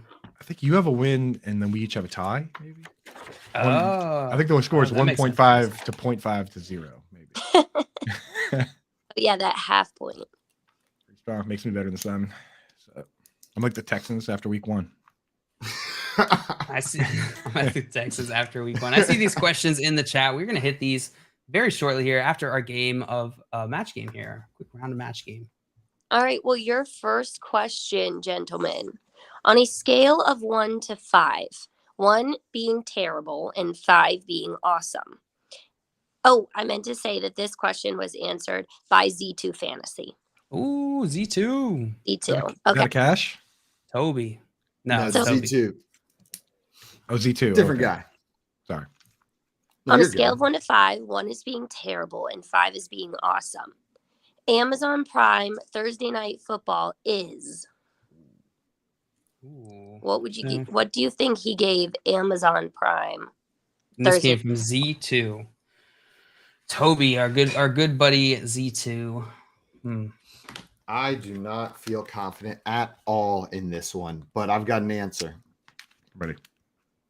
You ready, JL? Yeah. Yeah, I'm ready. All right, reveal. 4, 2, and 2. Double twos. Who else put 2? Coop. Coop put 2. I don't know. He Coop just didn't put strike 2. me as an Amazon Prime lover. I would have made it a 5 without a doubt. I've really enjoyed Amazon Prime Really? Thursday Night Football. It's just the smoothest streaming experience for me out of all of them, where there's never any issues. Like, it just works. Oh, You are a product is notorious garbage. Simon. You are a notorious cord cutter, though, are you not? Yeah, I have no cable, nothing. Right. So, that is a step up from these illegal. illegal. The inside. Wow, well, this is but so Simon, I'm nice. with you though, because I do like Prime when you compare it to other cord cutting options.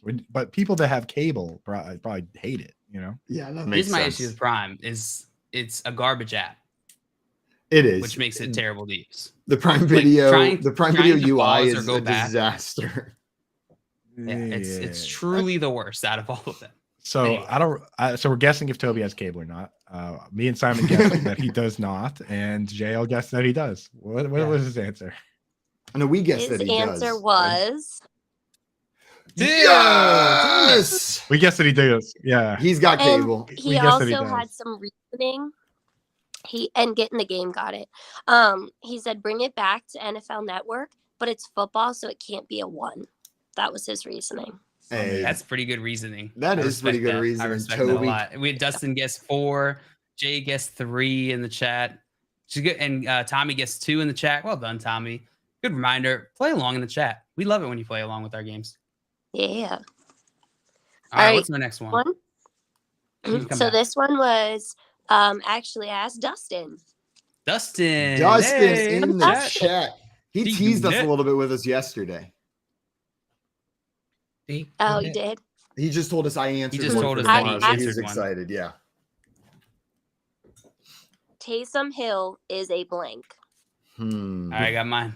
With no other context? Nope. That's it. Taysom Hill is a blank. Easiest one yet. Yeah, so easy. Well, maybe not. But maybe not. I'm To trying get to in the put mind of myself. I'm trying to like put myself in Dustin's like brain and say a sentence that he would say, and I can't quite get it. Okay, this is what I'm got. I Better got Boss it. said God of touchdowns. And Jason, good thing you didn't They ask both Simon agree. this. We'd be kicked off better if you would have asked me this question. What do you I have will say said? his answer is appropriate. So if you wrote down an inappropriate answer, go ahead and erase. The Okay. answer I'm ready. I wrote down. I'm never sure if it's appropriate to say, but it's always hilarious. It's always Okay. hilarious. All right, I'm ready. All right. Tight end. Tight end, hog, nerd. No way. It's nerd. I had hog and then I erased it for tight end because I thought it was funnier. Hog wagon was also by Tommy in the Yeah, chat. see Tommy. Oh, I Tommy's, thought Tommy Tommy's guessed- thinking the way I am. I thought Tommy's Tommy thinking guessed with hogs. bingo, but he just said bingo for the Bingo. explanation of the last Taysom Hill is one. a bingo. Well, what Dustin said is a Gimmick. Gimmick. That's Gimmick. very true. Oh, That's exactly right, though. That's exactly right. Ain't a chance in hell. I would 100% have correct. known how to spell the. But he's definitely a hog, dude. And he's Total also a hog. nerd. I think all the answers are correct. It's just a Yeah. matter of trying to get with Yeah. Simon. He's Good. also a tight end. He's also the Greek god of touchdowns. He's also the Greek god of touchdowns. He So the is. score is Coop 1, Simon 1, me 0. That's Yeah. exactly what I was gonna say. All right. Next up. I asked this one to at between _ Seth FF. Love Yes. him. Love Seth. I asked him to fill in this blank. Play blank. Keeping it fantasy / football related. Play blank. So you just finish that. This could go multiple different directions, even within the fantasy context. I'm trying to. Okay, Seth So like I Wilcock. gave him an He's from. example and I was like, if you got like first blank, you could say like first aid, first grade, things like First that. down. First down. I got mine. First got mine. touchdown Just- scorer, Damian Harris. Okay, now I'm gonna try to throw this in here. Ooh. Play I like Better Boss in the chat said ER. Player. Ooh. I like that. fancy. Play Clever. Clever. hog. hog. Playmaker. Okay, See? I got mine, and I'm feeling. I got I mine too. actually feel oddly confident about this for some reason now. All right. All right. Play book. Play action. Play call. Ooh, play action is a good one too. Play call. Thought about that one too. Sorry, actually, this is my answer. Play hog. Play hog. All right. Well, one of you got very close. Seth said Play caller. play call. Oh, I was so close. Oh. Does he not get that one? Because I would be arguing to the I death. feel like we should give No. points, but no. No, I would it's also a different say thing. no. I A said play a call different and a thing. play caller. I said a Okay, different okay. thing. Okay. Look at you guys, sticklers for the rules. I would have given it to you. I would have Simon and I definitely. are- No, I Simon am and I are a- very in sync on game mechanics type stuff. No, like I we usually think about it in think- the same way. I'll tell you right now, I'd be kicking and screaming and shutting the show down. And it wouldn't matter. It would not matter a wink. Dude, I would have gone full Elijah Moore on y'all. I'd have been. I would have headset would be off. I would have met your Elijah Moore with Antonio Brown. No, that's. And I would have went Antonio Brown on you. Shirt off. I'm off the stream. I would have been Andre Johnson. I would have been Andre Johnson on you, dude. I would have been, pulled your helmet off. Started some Cortland Finnegan. Yeah. How deep can we go with this? Wait, and then how many times are we going to bring up Cortland Finnegan on this show? Remember, he was the guy whose middle name was Temujin, the name of Genghis Khan. Like we just keep talking about this. He came up another time when someone brought up Sideshow Bob from Simpsons. Also, Dustin and you're cracking me up. Said 2-hog action. Coop's answer sheet sounds like an audible. 2-hog action. 2-hog action. What? Sounds like something, like the John Gruden broadcast. He's like, yeah, this is a classic play. I called Bruce Gradkowski last night, and I said, what do you think about them running the 2-hog action out of 2 wide receiver sets? And we talked for 75 minutes about that. 75. I think he said that exact thing. I'm pretty sure, Coop. That's a direct quote. All right, do we got another prompt? We have another one. Right? This one was not answered by anyone in the fantasy community, actually. This one, I asked my best friend, Vanessa. Ooh, Vanessa. The best Halloween candy. The best Halloween candy is. All right, if you had to describe Vanessa, the type of, without describing her tastes at all, what type of person is she? And what did she mean to you? Honduran. I like this version of Match King. Is that true? That is She is Honduran. She is. I don't know if that's scribble out this answer. Candy choices. Just you know what? Even if it doesn't affect the candy choices, don't even describe her in the sense of candy. Let's just give. Coop, let me give you a little bit of what I know from a very limited perspective. Loud. I didn't know her, and she went mad trash talk in a group chat towards me, never having met. Like she is saved in my phone as Vanessa top tier shit talker is what her name is in my phone, because she just she humiliated me in a group chat. So I saved her name as that, screenshotted it, and sent it back. That's my interaction with her. So I like her, and we probably like similar candies. Very simply the best human. Vanessa is top tier friend. Top tier human being. We did a candy draft on Monday on the Fantasy Besties. It got a little heated, but give me a good idea of what might be towards the top of this list. I have an answer, but I got no fire behind it. Okay. I get some answers in the chat. We ready to show? Yeah. Twizzlers, Reese's. Dulce de leche. Dulce de leche. The sweetest of candies. The sweetest bit of hair in that mouth. Yeah, I was gonna say you need to Simon. You need to flip your hair when you say dulce de leche. Dulce de leche. All right, one of you again got super close. Oh, it's Red Vines. If it's Red Vines, I'm gonna jump off a cliff. Is it Reese's Pieces? Reese's Pumpkins. Dude, okay. So in our draft, they're not. Those are the same things as the ones that they do for the Easter eggs, dude. Like they just put them in a different package. Yeah, it's just a different shape. They're all the same. They're all peanut butter and chocolate. I'm gonna go ahead and guess that you guys are not gonna give Coop the points. No one in their right mind. Imagine if I guessed Reese's Pumpkins and you guys are like, "What are you, an idiot?" The answer was Reese's. Why would she pick a specific type of Reese's? Like Halloween. I feel like we give Coop the point. Come on. No, the rules are the rules. If Simon doesn't get play caller, I appreciate you, and never appease terrorists like that. This is America. We do not give in to terrorism. Oh my God. Coop, I love your breakdown though. You were like, you know what? This girl probably thinks like me. Sounds like my kind of person. I'm gonna go with my favorite candy. I was like, I love being mean to Simon. What would get me most amped up to be mean to Simon? And I was so close. The answer really, truly is Reese's Pumpkins. You did a great job. They do taste better. The thing is, the reason I can't give myself the point is that the Reese's Pumpkins and the Reese's eggs do taste better than the cups. They do. You're not wrong. chocolate? Different. It's the layout of the chocolate. Like the cups have like the thick chocolate on the edges, whereas the eggs and the pumpkins it's more evenly distributed. I don't know what it is, dude, but Tommy said candy corn. We got some She's other right. guesses here in the chat. Hal said Disgusting. Snickers. And then Hal asked, where the hell do you trick or treat, JL? Honduras. Tommy, exquisite mouthfeel. Ugh.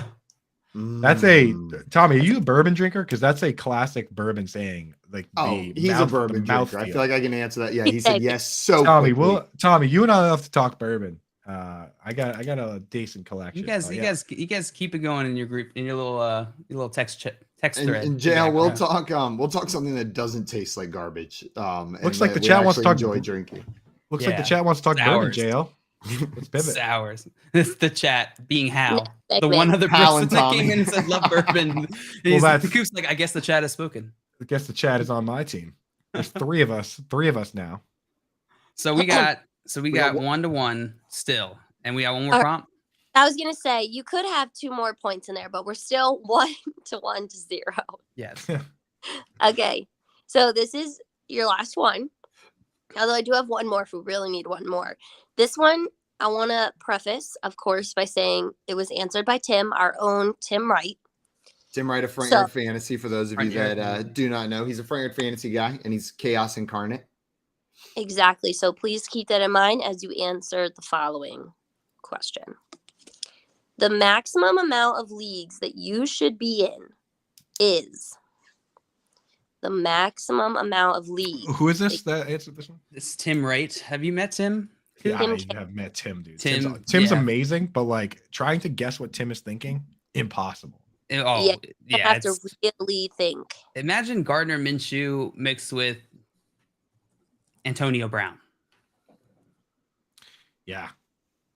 He looks like Gardner Minshew with the mentality of Antonio Brown. Yeah. Nah, he is way more level than Antonio Brown. It is calculated. Yeah, for sure. I love having like when we do like next time we do a bracket that's like a nonsense bracket, like if we're ranking like movies or cartoon characters, I want Tim Wright on because he's the best for those. He's the best for those because he says he thinks way outside the box, and you need that for those, right? Oh my God. The fact that Tim answered this has got me so in my head. I know. I'm sitting here. I've like started writing out like 7 different things. Like I'm just trying to figure out what would he say. I'm just going. I feel like I've got you guys all worked up, and then it would be really funny if his answer was just like 1. Yeah. It probably would. I wouldn't put it past him, dude. When you think he's going to zig, he zags. Okay, I've got my answer. I got mine too. My pen. I have my answer, but my pen died. Excuses. I fixed it. I get this fountain pen, but it just tears holes in my paper. Because I don't know how to use it right. You ready? I'm right. The maximum amount of leagues that you should be in. Is that a 0? This is 0. Wait, I was 35. censoring. I'm censoring mine, but Oh, like 35? What's Simon's? It's frozen for me. mine says F. I don't know. 20. I don't know. no. It's but specifically, I wrote F. I don't know, 20. That's what I pictured Tim saying That's what whenever he Tim would asked. say. Yeah. I originally had 10, then I had 20, then I went with straight vibing. I like that thought. I really like the one in the chat. As many as you can manage. 1 more. 1 more. Yeah. Well, Tim, being Tim, said, as many as your heart desires, plus 2. Damn, I had that written down, but I crossed it out. Damn it, Tim. And as soon as you said it, of course that's the answer. That's like without 100%. a doubt in my mind. So do I get a that's the point? answer. You know what's crazy though? You know what the crazy part about that answer though? Is that I feel like that's exactly how many leagues I'm in. Like I really am in 2 more leagues than I should. If I was just in 2 fewer leagues, I wouldn't feel overwhelmed. So I think Tim is exactly right there. Called him out by Absolutely. name. Which 2 are you dropping? So it's another tie. Yeah, well done. I could call it Well out. done. Coop. Coop and Simon. Simon getting your first tie. Great job, Coop. We really did a Great great job. job there, me and you, the 2 of us. Must have Just won win. nailed it. You made my win also- whole.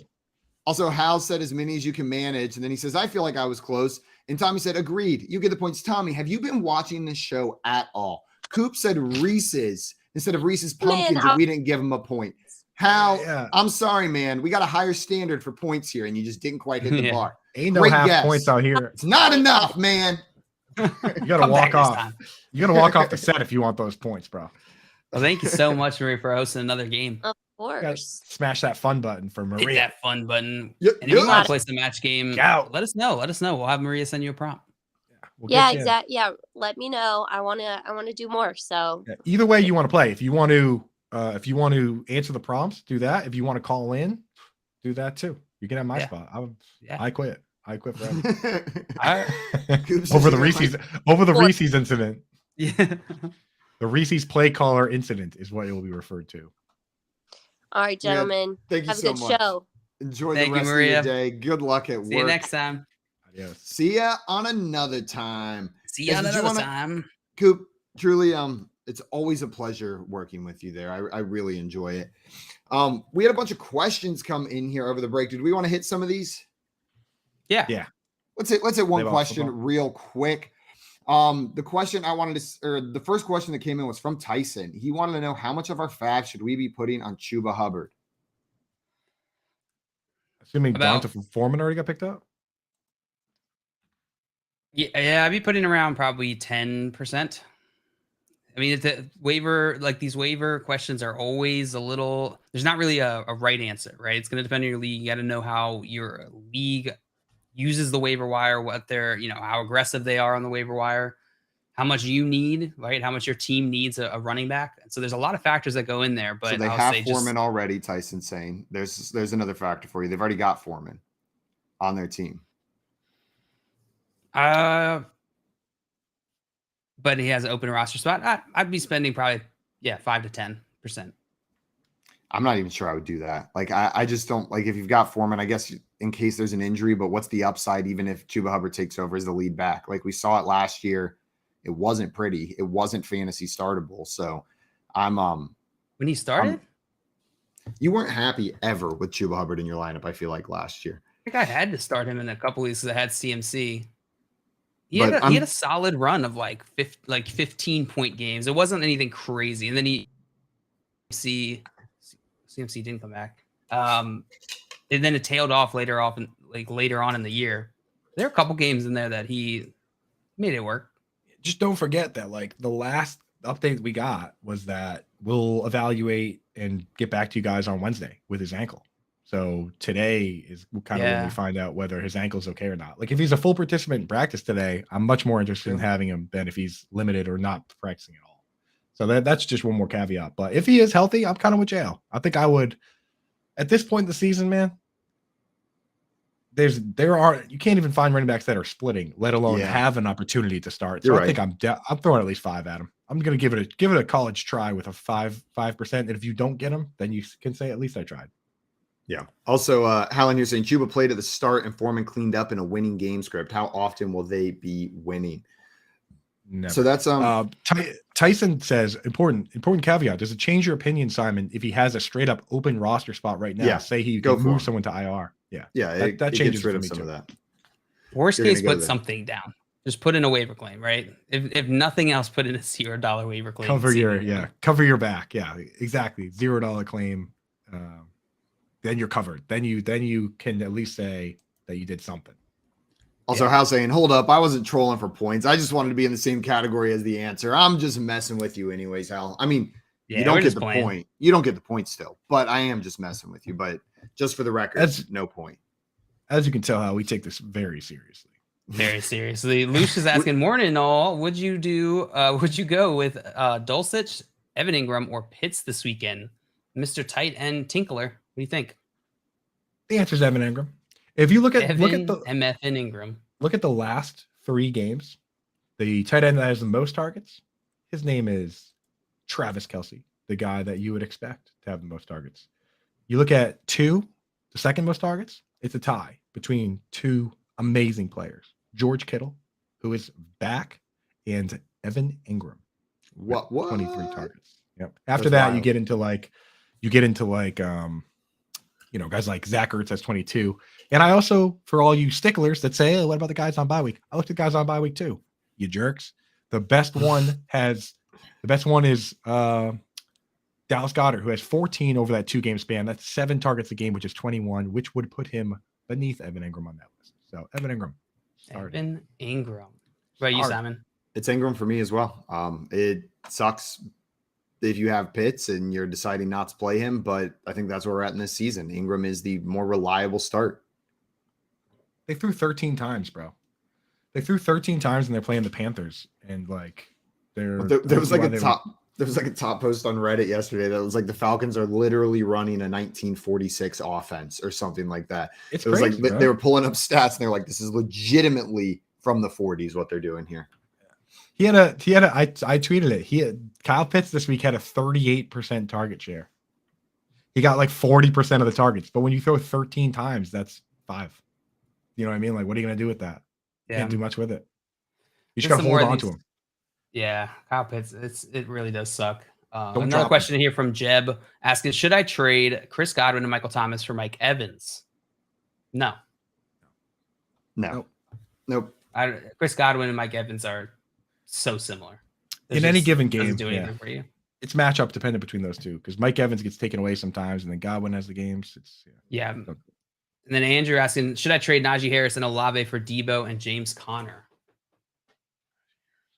Harris and Olave for Debo and Connor. Najee Harris and Olave for Debo Samuel and James Conner. Yeah, I think so. I think it's pretty fair. Yeah, I would rather have Debo than Olave, and I think James Conner and Najee are pretty even. I'd rather have Najee than James Conner, but you're right. It's not that far apart. It's not as far apart as Debo is to Olave. Yeah, exactly. That's my thought process as well. James Conner was fully healthy. I think it's semi-fair. James Conner was fully healthy. Would you have him that far off from Najee? Say that again, Coop. If James Conner was fully healthy, I mean, like, would you still rank Najee ahead? Like, what is Najee doing that James Conner isn't doing? Fantasy points. Najee's like RB2. He's like a very, very consistent RB2 so far this season. But like as far as like yards and receptions and stuff, James Conner's kind of right there. The only difference is like a receiving touchdown. Yeah, I'm with you. I would rather have Najee, but it's very close. So the big difference in the wide receiver more than makes up for it. Guys, I see more of these questions in the chat. We are going to keep answering these right after this break. So make sure you stick around. We're going to answer all of these questions. Also coming up later, we've got our friend Calvin Watkins joining the show. So make sure you're sticking around for that. This is the Front Yard Fantasy Morning Show here on Better Sports Network. Make bets and follow your fantasy team while you buy, sell, and trade collectibles in real time. Only on Better Sports Network. Surely, kickers never retire, I think. They just continue playing for all eternity. Like, there's only ever been 30 NFL kickers. Yeah, they're always readily available too. It seems like, you know what I mean. Like they just get called up. They're like, you kicked for us 10 years ago, right? Why don't you run it back? That's right. I imagine Graham every Gano, single kicker that gets the call is on a high school football field somewhere, just practicing field goals after hours. Like it's like 9 p.m. and they're out there just at the local high school kicking field goals, and the phone rings. They get a call and they're like, yeah, I'm ready. I've been practicing for this. I have an amazing kicker story. If you guys have a second, I got a couple. The number one all-time field goal kicker is Adam Vinatieri. The next two guys are Morton and Gary Anderson, right? Gary Anderson was a dude from like South Africa that just played rugby and soccer. He just could absolutely boot the ball, right? They bring him over and he does like a tryout and he's just absolutely crushing the ball. And all these colleges are like, dude, we want you to come kick field goals for us. And he goes, I don't even want to play football. He goes, I want to play soccer. He goes, I want to play soccer. He goes, so if I can come to your school and play soccer, I'll also, in the fall, I'll kick for the football team. And Syracuse was like, yeah, sure, whatever. Like, you're on the soccer team. Like, come on. And he went to Syracuse to play soccer, but also kick field goals. And then he ended up being a top 3 point scorer in the NFL all the time. That's ridiculous. And his answer to recruiters was, I don't want to play football. I'll do it in my spare time. Yeah. Yeah. He's like, you got a spot for me in the soccer team. Syracuse is like, yeah, we got a spot for you. We don't even care about our soccer team. We don't even care. We totally have that spot. Right? They had to like cobble together a soccer team. Like, this guy's the captain. Oh my God. It's like Accepted, the movie, but they just like had to throw together a whole fake soccer team. Somehow they still got Justin Long. Right, yeah. Like Adam Sandler's the coach. And dude, it's imagine they win the national championship. That's a movie, dog. Yeah. Boom! Someone call up Disney. Yeah, we just wrote a movie for you, Disney. This has Disney sports movie written all over. I'm borderline crying right here just thinking about this movie right now. Dude, the story gets even crazier. Like I should have looked it up again, but like it was like a high school coach that went and found him, and then that high school coach ended up being somebody crazy famous that like coached for the Rams. Stay tuned for sports. Talk about your picks, your fantasy teams, and your sports collectibles on Better Sports Network.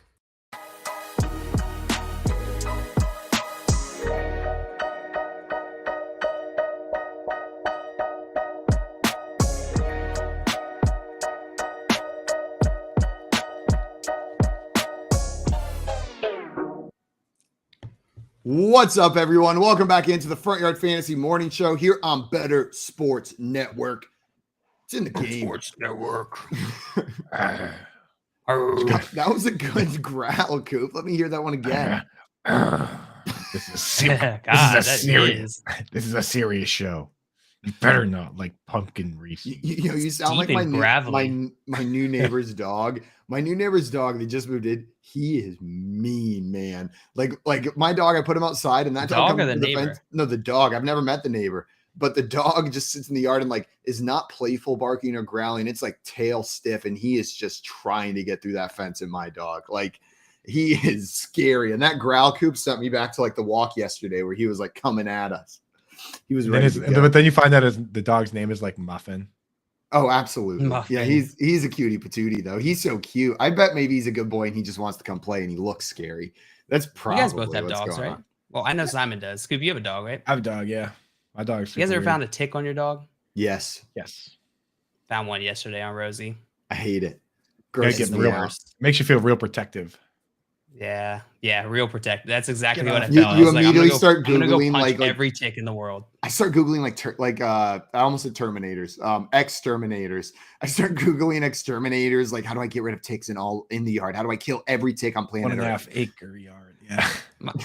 I get an odd satisfaction out of putting it in a little bag and then knowing that it's just gonna die. Jeez, Is that messed up? That's evil. That's a little bit. I'm like, you mess with my dog, you get to suffocate in the Ziploc. God, bro. JL's just sitting there all morning looking at a Ziploc like, ha, ha, ha, ha, ha. Just He's got a watching it. collection of them. JL has a collection in his drawer of all the ticks that have messed with Rosie. All the dead ticks. They're all Well, labeled. there's one gallon bag with a bird in it as well. For the one time that a bird came down and pecked at her, he had to get the big Ziploc bag to fit that in there. Yeah, dude, settle down, Dahmer. Don't mess with my dog, bro. Somebody says, "I'll be back." You little F you tick." Yeah. We had some questions come in the chat. Though we can just keep talking about ticks if you guys want. Let us know. But there was a question in here. TikTok. Tyson said for the tight end god, start Hurst or Waller this week. Side note, I have Devontae Adams and have to start Carr due to bye week. So they're starting Carr already. They're also starting Adams. You starting Hurst or Waller, tight end god? Well, since you asked me, I will go with Waller because Waller, that smile is just undeniable. I mean, how can you not? Now, what about the tight end? You kind of rhymed in it. You kind of rhymed in everything and threw down the smile there. I mean, that analysis can't be beat. Like, Call me a tight end guy for the nothing. smile, undeniable. You just like are you like the god of suave or something? Like as soon as you turn into a god, Dimple comes out. Dimple comes out a little bit charming, like winking at you, but it's not creepy. He goes, I murdered a creature in a bag today. I watched the tick die this morning. I slowly watched the tick suffocate this morning. Start walling. And I enjoyed it every second. Now, my thing on Hayden Hurst is that he's find me a more boring player in fantasy football than a guy who, when you sit down and rank the pass catchers on the team, you get all the way through Chase, Higgins, Tyler Boyd before you can even start to consider Hayden Hurst.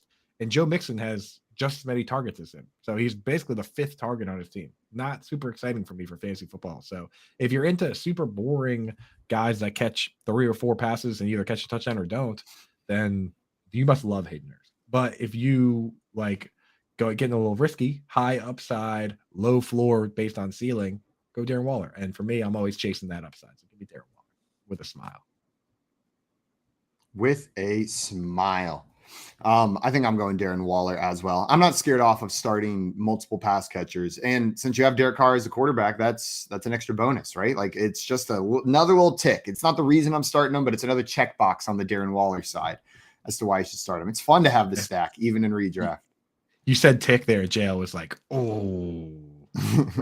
Also, Tommy, I do not know if Tommy wrote this joke, but it seems so topical that he must have written it. Where do blood-sucking bugs go to get a watch? TikTok. Hey.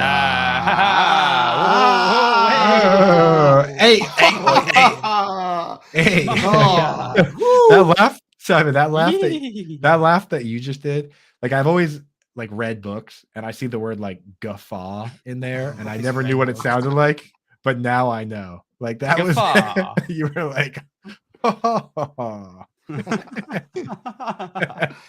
that right there.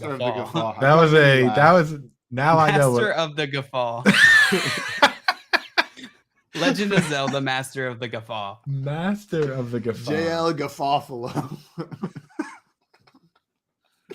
That's way better. JL Guffawfalo. Yeah, why can't my last name be Garofalo? Because Guffawfalo would just flow off the tongue so much better. Did you say it can? Is this a proposal? Yeah. Wow. How funny would that be if just two bros? Yeah, one of them just gets the other one's last name. Like how great would that be? That would be pretty awesome. Like me and my bro are so close. We just want to be connected right there. We got to have that just same wanted to name. be family, you know? Real bros share the same last name. And that's not always, but a lot of the time they do. And Tommy said, I take 100% credit for that dad joke. I'll give you credit for that dad joke, Tommy. Boy, Tommy. Guys, we get lots of trade questions in here. People asking about specific trades. But so we thought it would be a good idea to take a step back and maybe talk overarching trade strategy, things we've learned going through trades, techniques we've learned that have worked well, or different barriers like hurdles to making trades done, because those, just knowing that those are in your way can oftentimes help you work past them, right? JL, you and I, maybe for the people that don't know, when we started Front Yard Fantasy, one of our first products that we thought was going to be the big winner, was going to make it big for us, was a trade negotiation tool. I still love the idea. We've obviously moved past it for the time being, but you and I spent months and months and months researching trade psychology and human decision making and trying to model these things mathematically. So the fantasy, hundreds of fantasy players about how they trade, what their tendencies are, what they think about. Yeah. So there's a lot of time spent thinking about trades. We were getting on Google Meet calls and phone calls with just anybody from like the fantasy football Reddits or Twitter that would talk to us just to ask them about trading and what was painful for them in trading. So I wouldn't say we're experts, but I say we spent a lot of time just focused on this problem. So we got some words, at least. We got some words. And Coop, I think, probably gets more trades done than both of us, even with all of that being said. Probably. So I do most of my trading in the offseason in Dynasty. In season, I personally I mostly trade out of necessity. But we can get to that. Here's the thing. Here's why trading is super important for just if you want to break this game down into strategy and just meta strategy. There are 3 ways to improve your team. There are exactly 3 ways to improve your team: through the draft, through the waiver wire, and through trading. Most people completely ignore trading, right? Because it's tough. It's hard to do. It takes a lot of time and cognitive load, but it's one of the few ways that you can balance your team. And think about it this way: everybody is going to draft those like top maybe 5 rounds of talent, right? If you don't ever think about trading, or don't ever even consider it or try to engage in trading, then you are cutting yourself off from an entire pool of talent of players that would be able to help you balance out your team. And so it's super important that I think most people don't realize it's an edge. 100%. It can, like, I think people also, like, you remember your bad trades more than your good trades, right? So like you get this, like we're talking about, it's an edge. Not all trades work out, but that's where, like, consistently don't let one bad trade sully this viewpoint of it. Like in the separate end, outcome from process. Exactly. Yeah, Yeah, it's like then it's no, and when you really boil it down, trading is no different than from the draft in the sense of you're trying to take public sentiment, the overarching public sentiment, and figure out where you think that you're right about something or you know something that goes against that grain and capitalize on it. Whether it's taking a guy that everyone likes on your team that you don't really trust, or looking for guys that everyone else has given up on, but you believe in. That's where trades become easier to make, right? So that's kind of the big move, in my opinion, is to like figure out where you go against the grain and use that to your advantage. If you're right, then it pays off in a big way. So 100%. And we were talking with our friend Dave Kluge the other day, and he brought up that it feels like the trade market is stale. And his reasoning was everybody is saying the same trade for targets or trade away targets. Like there is no sell high right now, because if you think sell high, so does everybody else. The people you're trading with also don't want to buy high on a player that you're trying to sell high for. So Coop, like the point you brought up, 100% I love that. Don't just look at these lists of trade targets, because everyone's on the same page with those. Know what I mean? Like if you see a tweet with trade for these players, a lot of the times those are the players everyone's trying to trade for. The sentiment's already moved. It's where you've got a differing opinion, where you do think a little bit different than consensus. People say Melvin Gordon's done for the year. You think he's not. Know what I mean? You go trade for him. Like that's where you find those edges. I will say, do look at those lists though, and then look at it from the perspective of like another dimension up, right? So like look at those lists and then go see how the public is feeling. Because really, to me, like the best traders, people who trade the most effectively, understand that it's a game of psychology. And understand that it's a game that you have to understand how the public is feeling about things. Most people go into it and they're like, all right, I'm going to try and basically pull one over on my league mate, right? I'm going into this expecting my league mate is dumb or is not paying attention. And that might be the case sometimes. You might be able to catch your league mate off, on their back foot or whatever, not paying attention. But most of the time people are pretty in tune. They get the general gist. And if you're worried about a player, your league mate's likely worried about that player too. So they're probably not going to trade for it. So we talk about this a lot with Alex when he brings his trade value, market trade value charts on the show. I use those trends and I essentially fade them on players that I like. And I love the point you brought up, Coop, of like, you have to look at where you think that where there's an inefficiency between how you value a player and how the market values a player. Right. So first I will say, good morning, Esoteric Dragon. We see you in the chat saying, what good up, morning, Dragon? Dragon for life. Dragon. Let's go. So now that we got that out of the way, I'll tag on to what JL said, in that I think the number one mistake made with trades, especially, JL said, you got to start a conversation if ideally, right?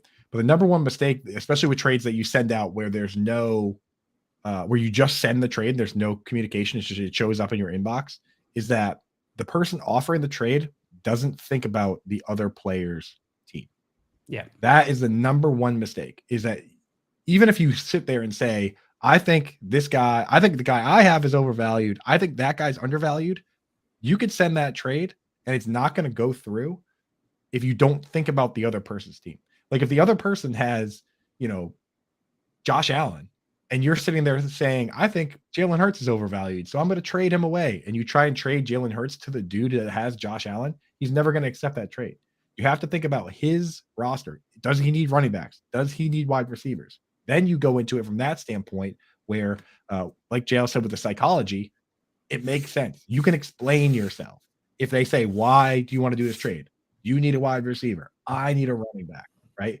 You underneath all that, maybe you think the guy you're trading away is overvalued. The guy he's trading to you is undervalued, but you don't have to say it that way. You just say, hey, you need a guy. I need a guy. Let's make this swap.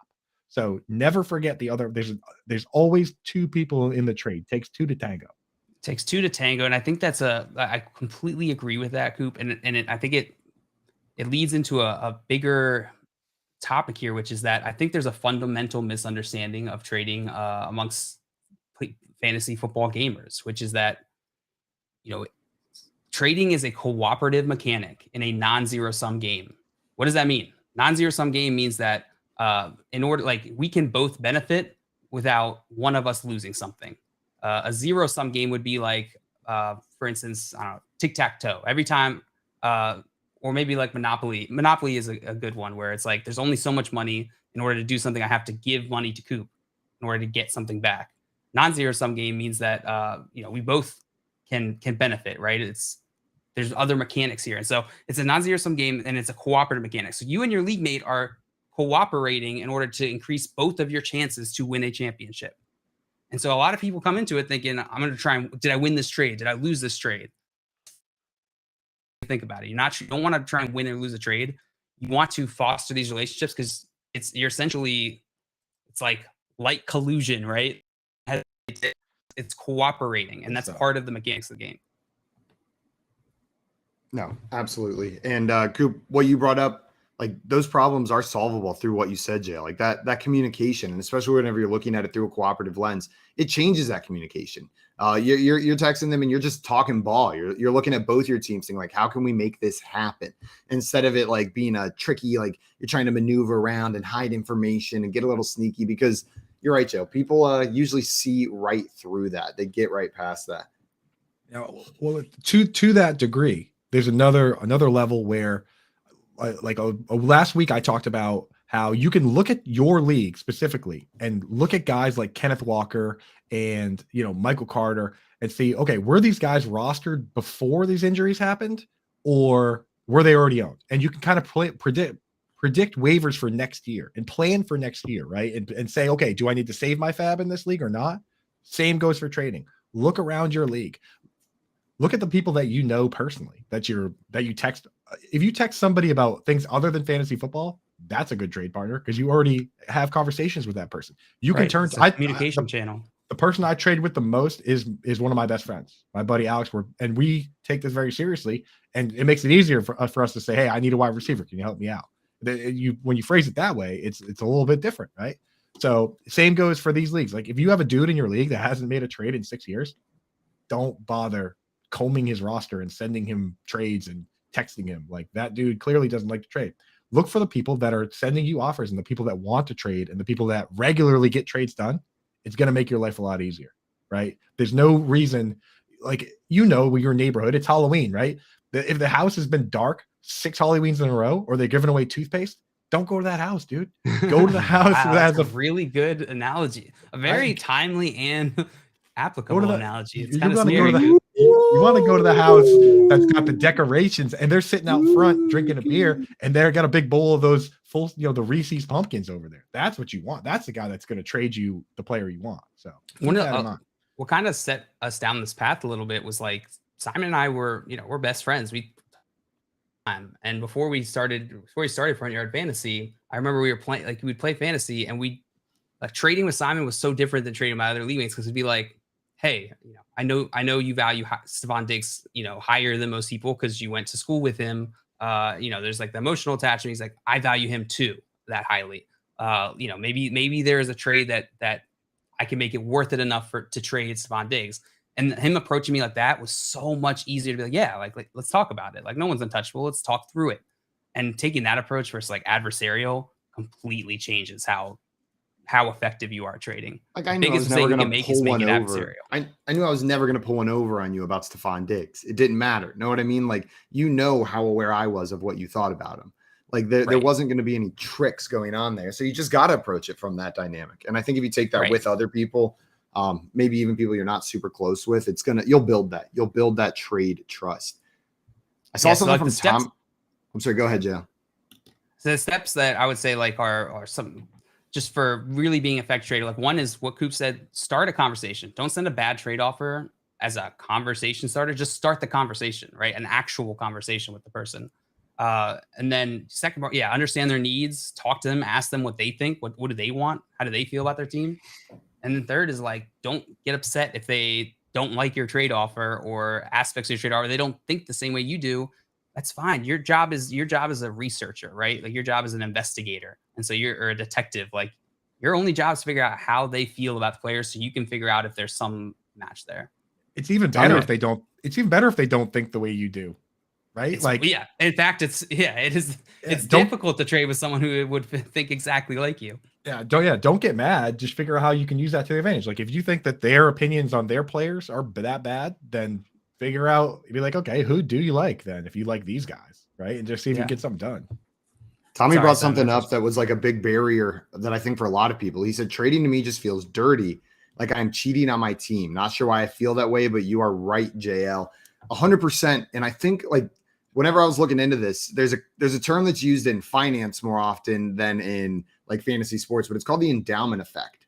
And what it means is that you're going to value the assets that you own higher because you own them. Like you are going to have a natural bias towards something that you already have than to something that you don't have, because there's that fear of losing it as well. Like I already have Robert Woods. What if I trade Robert Woods away and he blows up? So naturally I have to trade him away at his peak value, at his ceiling, instead of just what he is. You overvalue your current assets and you're optimistic about what they could be. And that's something you just have to overcome. You're never going to trade with people if you're sitting there and you're sending out offers like, well, Juju could be the wide receiver one, so I'm going to send Juju for Derrick Henry. You know what I mean? Like I've gotten trade offers like that. Like people genuinely overvalue their players to that extent. That's why I like using those market trade values that Alex has, because that's what they're supposed to do, right? They're supposed to give you a baseline of like, it doesn't matter if you value this guy way differently than this other guy. If the market's not there, you're never gonna get a trade done. Now, my number one advice is there's a book that I consider to be the best book I've ever read. Maybe not my favorite book I've ever read, but the best book I've ever read. It's called Never Split the Difference by Chris Voss. I read it because I was working in real estate, but I read the book and then I also listened to it on audio tape afterwards. Like that's how good this book is. And the guy is a hostage negotiator that was so good at hostage negotiating. They've invited him to go to this like thing at MIT where it's all business people and you had to do negotiations, and he just kept winning every single time. And they were like, how are you winning these negotiations? Like they would pit him up against like all these like high-end business people, professors, everything. And they would say, you got to get as much from each side as you can. He would win every time. And it ended up being the title of the book, but he would say, I come from hostage negotiation where you can't split the difference. High. You can never say, okay, kill 10 of them, give me the other 10. So he goes, I focus on what I want, and then I figure out the best way to make that happen. So like I know what I'm willing to give up. So you go in and look at your lineup and pick all the guys off the bench and say, okay, I want Stephon Diggs. I'm willing to give up any number of these guys, but I'll work through the negotiation and kind of throw them in as need be. But like if you listen to this book, man, or read the book, it'll help you in so many aspects of your life, not just fantasy football. But for trading, Never Split the Difference by Chris Voss. Cannot recommend it enough. This guy's check it out. Yeah, check that out, bro. Yeah, that is a good one. I have not read it, but it is on my list. I want to hit some of these questions in here. Not all of that we are hitting these, so we'll kind of weave them in while we're talking trade theories here and then trade strategy. But we'll probably keep them a little shorter here. So Brendan asking, are people underselling DPJ, Donovan Peoples-Jones, the next few weeks with Njoku out? He becomes a pretty nice flex play for a while, at least in my eyes. What do you think, Coop? So what was the other player besides Njoku? Donovan Peoples-Jones with Njoku out comes a pretty nice flex play. It's just people underselling DPJ. No, absolutely. I mean, like we saw him have an 11 target game to start the season. He's pretty consistent the last few weeks. I think Harrison Bryant is going to become viable, but he was already playing a decent number of snaps, and they're going to replace Harrison Bryant snaps with somebody like Farrell Brown or a blocking tight end that's not going to really soak up targets. So I do think the targets are going to be highly consolidated among the top three guys, Amari, DPJ, and Bryant. So he's kind of in a smash spot right now. Also, I see Hal reminding us DPJ is a bye next week. Well, don't start him on bye. But while Njoku's out, I agree with everything Coop said. But it doesn't help him at all if he's not playing. True. Tommy's saying maybe this is why I was never good at this. My childhood league guys just want to dominate you and then teabag you. Yeah, right. Some leagues are like that. Some leagues you're just not gonna be able to trade. In which case, that it is what it is. It depends on your league and your league culture and all that. And sometimes it's harder to get trades done in certain groups. That's understandable, but it definitely gives you an edge. If you can do it properly. Hal saying that bias screws all trades in my leagues, like they never want to admit they have a need on their team. Yeah, and this is a tough aspect of it, is convincing people, getting people out of that mindset because they've been trained so far, right? That trading is like they get defensive immediately. Like this person's trying to get one over on me, and you have to learn how to disarm them in that way in order to be able to get them to even consider it. Yeah, try and know the people because, like, the hardest trade, in my opinion, is if you sit here and say, I think people are underestimating Stephon Diggs, so I want to go and get him. And then you have to go and find out what team he's on and just try and target that specific player. I think that's the hardest way to do it. The easiest way to do it is say, I have extra wide receiver, and then go through each team and say who needs a wide receiver. But you're right. It can be hard to go to somebody and be like, your wide receivers blow. So you have to know who you're talking to. Like if it's somebody who's going to get offended by that, then, if JL's trading and he comes to me and says my wide receivers blow, I'll be like, no, they don't, dude. And I'll go through why they're awesome. But if he went to Simon and you and like, hey, Simon, like you and me, we're buddies. Like, I got to tell you, your wide receiver sucks. Simon might be like, you know what? You're right. Like, let's work out the deal. So know who you're talking to. You know what I mean? I also know who you're talking to. Yeah. If it's a notoriously difficult person to trade with, but someone you've tried with, like there's people that you keep trying, you just can't get it done. Something that is so silly and small, but has helped me in the past. Get an icebreaker trade done, like low stakes. You know what I mean? Like some guys off your bench, some bench level players. Maybe it's a slight upgrade, a position swap where he's strong at running back, you're strong at wide receiver. You need to flip flop your depth a little bit. Like hell, a kicker trade. You know what I mean? Like even if it's just like a little bit of a joke, you know what I mean? Like, but a trade, just getting one through with somebody opens it up a little bit more. Like now you've done it. Now there's success. Now they know, okay, I can talk to this person and find something. Now, let me ask you, would you take it to another level? Would you ever sandbag a trade and do a meaningless trade that you clearly lose a little bit though, just to get the blood flow in the league? Because I will say, not for that reason. I will do a trade where I quote unquote lose, which I don't believe in, but in which according to market value, I'm taking less market value. But not because I want to get the league hold. I don't care if the league. I don't want my league mates to trade a lot. I want to trade a lot, right? Because I just told you how trading makes your team better. I don't want my league mates to be better. Dude, there is. If you want to talk about psychology, earlier this year in like August, we have a league, the Fantasy Besties League, and Jake Trowbridge one morning just woke up. Yeah, he's a man. Dude. Talk about a Morgan Freeman impression. That guy's oh my long. God. But he woke up. Friends on fantasy Twitter. He woke up one morning. He goes, I'm making a trade today. Into the chat. He goes, I'm making a trade today, no matter how it happens. And then just starts flying around with the conversations and stuff. By the end of the day, no joke, 5 or 6 trades got done. And he was only in like one of them, I'm pretty sure, maybe 1 or 2. Like he just got the juices going and like everybody was trading. The trade. I swear in the chat, I actually think the word trade juices being thrown around, which was really weird. Disgusting. But it was it was pretty nasty. But I ended up making a trade that wasn't even with him that day. That was like huge. It worked out terrible for me, but I just got fired up. I wanted to get something done. I think I traded for Robert Woods and Michael Thomas in a dynasty league, but I was just fired up to get something done. So maybe be that guy in your league and be like, where are the trades? Let's get the trades going. And, you get people thinking about it. And then someone might come to you with the trade. You don't even have to do the work. They just walk to your doorstep and send you a trade that, it happens, right? Tom says if I ever called the guys in my league a league mate, they would punch me in the face just for saying something nice. They're enemies. Right. If I ever called the guys a league mate, what the heck do you call them? Assholes. Friends, probably. Is league mate a weird term? Opponents. I think it's just too friendly. It's saying like we're in this together instead of we're trying to fight each other. Know what I mean? Guy Tommy said guy in the league.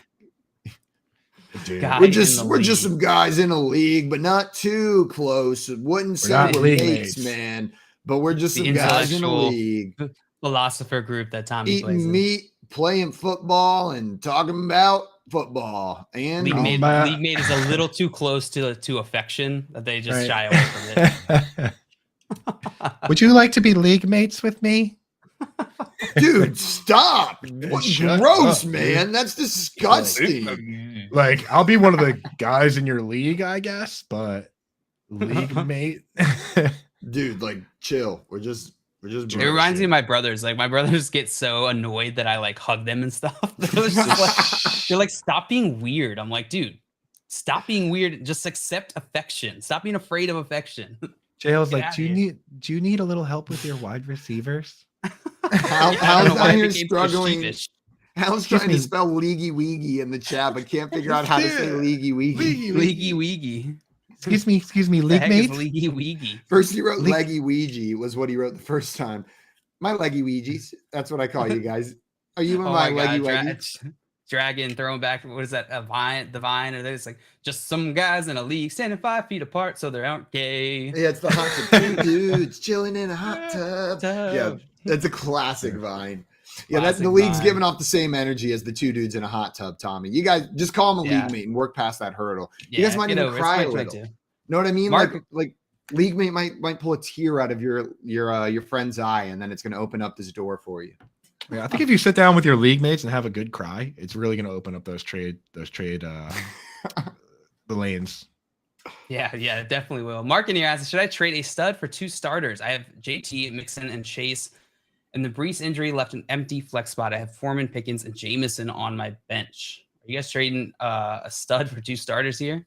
No, never. Just start Donta Foreman. Start George Pickens. Wait Feel for like James I'd- Williams to come back. Never. I'd rather trade start. your studs. I'd rather start the studs and Deonta Foreman than downgrade and start these 2 downgraded options. Like, unless you're getting a crazy trade, like, I don't know what's even realistic there. Like, if you want a running back and a wide receiver in return for one of those guys, I'm not trading away a stud for 2 guys ever. I will dominate the consolation bracket if I have to. Yeah, I'm with I'm you. with you. I'm with you. And Drag asks, I'm torn between ETN, Mostert, and ETN or Mostert at flex. Looking at trading one of them for a consistent wide receiver 2. Who should I trade? Tired of Pittman and Cooper. Inconsistency. Diggs is my wide receiver 1. Trade Mostert. Don't trade ETN. Yeah. You're not going to Trade get full Mostert. value. You're not going to get the value for ETN right now, right? Try and capitalize on that, You that might. big week for Mostert. You might with Robinson getting traded. You just might get top value on you. Send your league mates. Simon comes out and says that even though the trade happened, inflated ETN's value, and you should trade him before he sucks. That's what I'm Simon not. just That's said. not what I said at all. I'm just saying no players off limits. A player can be on the rise, and you can still trade them away. Whoa. Simon I'm- says sell high on Travis Etienne. Everyone's gonna see the trade, think he's gonna be awesome, and then he's not. Are you done? Simon, Are you you're getting the finished? J up. You're getting the treatment I usually Yeah. get, Simon. I'm just gonna wait. I'm just gonna wait until Coop's done, and then I'll jump in. I am done now. You having I'm fun done. in Yeah, your Travis league? Etienne sucks, is what I was just kidding. Now We're back. Travis Etienne Drag is us in the going. shades. He can be great. Throwing he shades. can be absolutely great, and that doesn't mean he's untradeable, though. That's the point I was trying to make. Like, just because an asset is ascending doesn't mean they're off limits, and you might be able to get really good value because he's an ascending asset. Know what I mean? Like, because of that ascension, you might be able to get a little bit of an overpay. I tell you though, like now might be the only time to trade him, because when whatever happens this week, if he has a bad week, you're not going to want to trade him, right? But if he has an amazing, you're not going to want to trade you're him. not going to want to trade him either. Yeah, like now is like the only, he needs to come out and have an exactly average week for you to be like, okay, I'll trade him. You know what I mean? Because it's like otherwise you're Schrodinger's you're gonna be in your ETN right now. We're just sitting You're there. gonna be in your where fields Could be too much great, and could on be it. bad. Yeah, that's why you just trade Mostert instead. Trade Mostert. I prefer to EJ trade popping in Mostert said, over hey Coop. guys, just popping in to say hello. I'm not so high on Jags offense. So much ETN hype from one game and usage. EJ, just wait and see, my friend. Just wait You and are- see. You are talking to a group of people that are incapable of being unbiased on this player. Yes, that We that love is Travis ab- Etienne. You guys got me sold. I'm all fired up.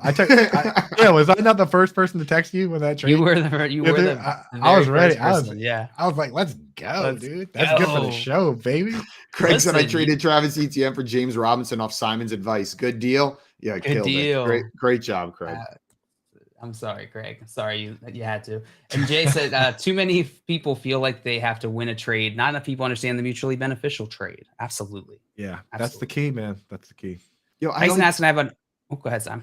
I was just gonna say, like, sometimes I'm scrolling the TikTok comments, and I feel like what we're talking about here, I see in just little conversations, someone will be like, "Hey, how did he do that magic trick?" And the first 10 comments will be like, "If you're too stupid to know just from watching it, then I guess you'll never find out." instead of someone just being like, oh, it's sleight of hand, look in his sleeve. Like there's this desire to just like win every conversation and people like, just chill. Like, it's okay. It's not everything's like a contest. And I love a contest. Like, I sure love a contest, but chill out. Guys. That's Reddit, bro. I had somebody get mad at me.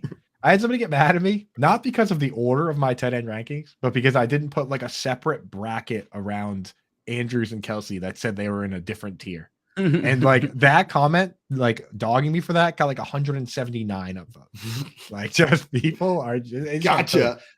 That's why I appreciate our chat, because you guys are mean, but you're mean to us in a loving way. The way you would be mean to your good friends. So we appreciate you guys. That's how we take it. Yeah. So don't tell us if it's different. Don't tell us if you actually don't like us. Yeah. I was saying Clemson homers. Well, if you genuinely think that we are biased because we love Clemson, then it's worked out for you. Right? Mike Williams, value. Travis Etienne, value. T. Higgins. DeAndre Hopkins. Higgins, value. DeAndre Hopkins, value. 14 targets. Sounds like my Clemson bias. You might be a little more interested in it. Hunter Renfrow. Credit, Jail. You were being conservative a little bit on the on DeAndre Hopkins. I was being conservative on DeAndre Hopkins and even other yeah, for sure. It's not difficult to separate. Listen, when I give advice, it's not difficult. I don't give advice based off my fandom. It's super easy not to give advice based off fandom, guys. It's not a difficult thing. Martavis Bryant, value. Sammy Watkins, Martavis was a value for Adam Humphries, stud. Hunter Renfrow, value. Adam Humphries kind of made it happen, dude. Can't believe he never won a starting job. But I never hyped those guys. Did we have another Adam Humphries?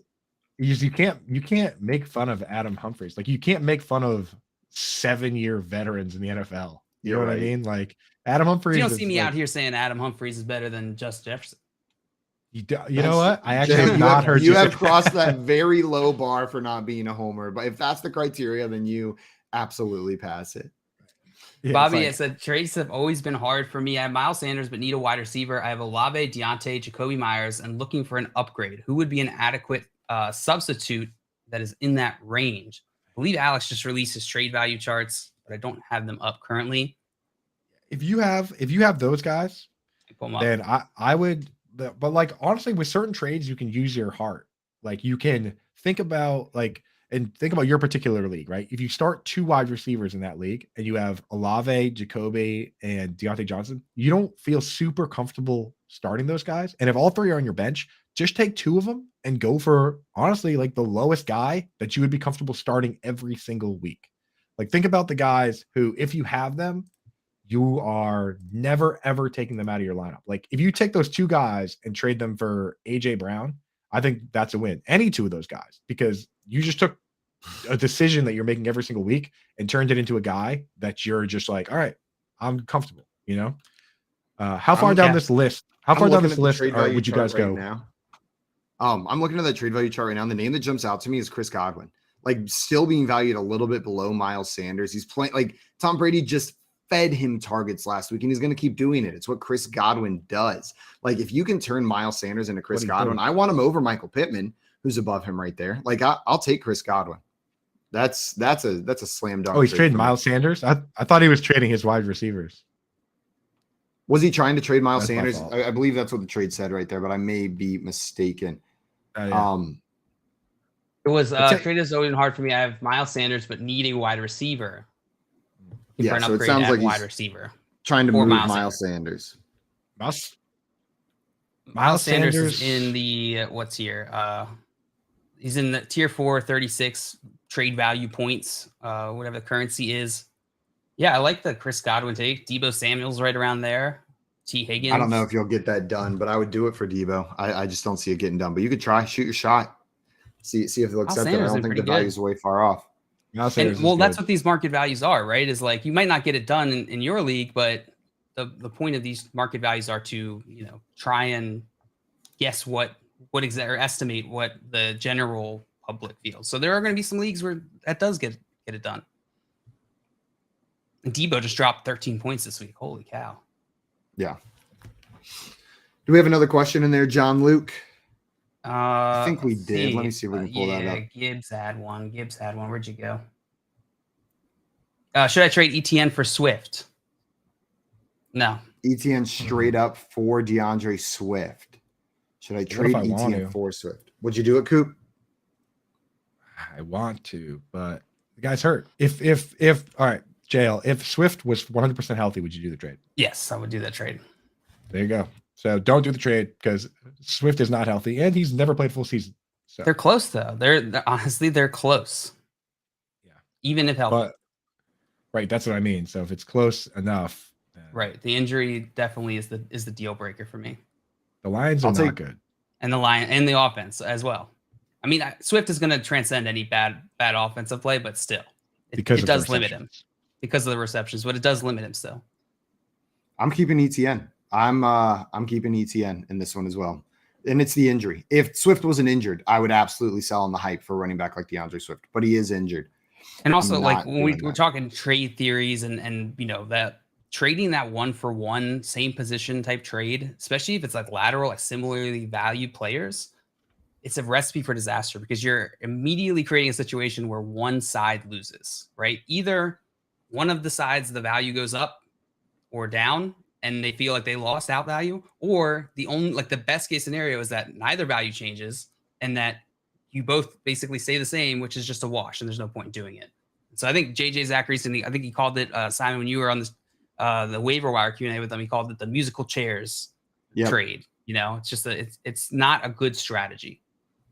Lucius came in here with a super chat with a question for us. Thank you so much, Lucius. Appreciate you. Lucius.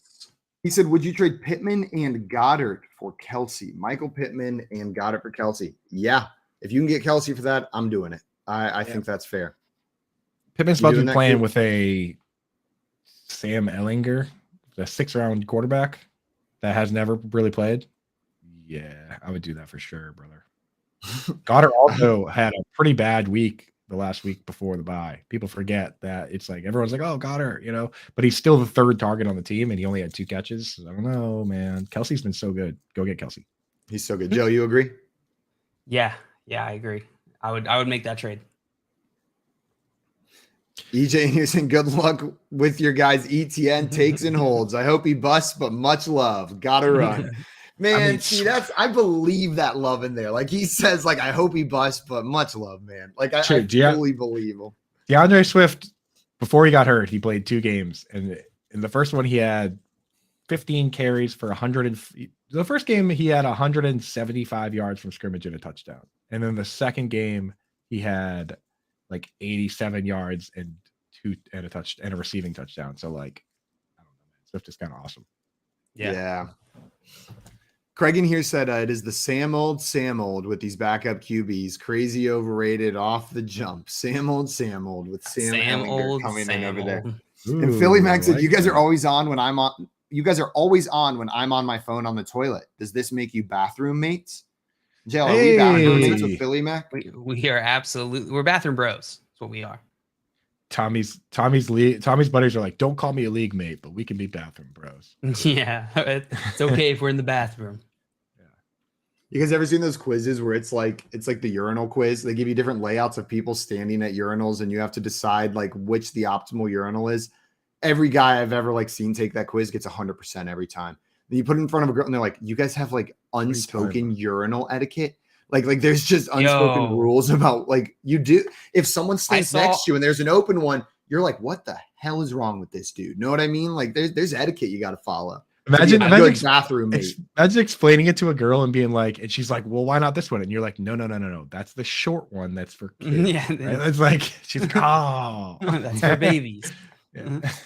Guys, I witnessed, can I tell a story real quick? Yeah. You got it. I witnessed what I think was a very big violation of urinal etiquette in the men's room the other day. I can't even remember where I was. This is like the airport or something. And I walk in and I all the stalls, all the urinals are taken. And so I'm sitting there waiting. I look up and I see one guy who's like this looking over and the other guy all the way in the corner trying to hide himself from the guy next to him, and neither of them are talking. And I'm like, oh my God, what did I just walk in on? Like, what is happening right now? You're just missing like sexual assault, brother. I know. I was like genuinely concerned. Yeah, that's concerning. That's where you dial the security of the place wherever you're staying. Like, hey, there's a creep in the bathroom.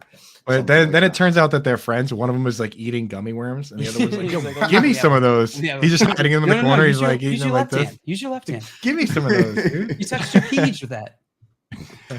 Guys, coming up, we have our friend Calvin Watkins joining the show to talk a little bit of Cowboys. He covers the Dallas Cowboys for Dallas Morning News and Sports Day Cowboys. So stick around for that. You're listening to the Front Yard Fantasy Morning Show here on Better Sports Network.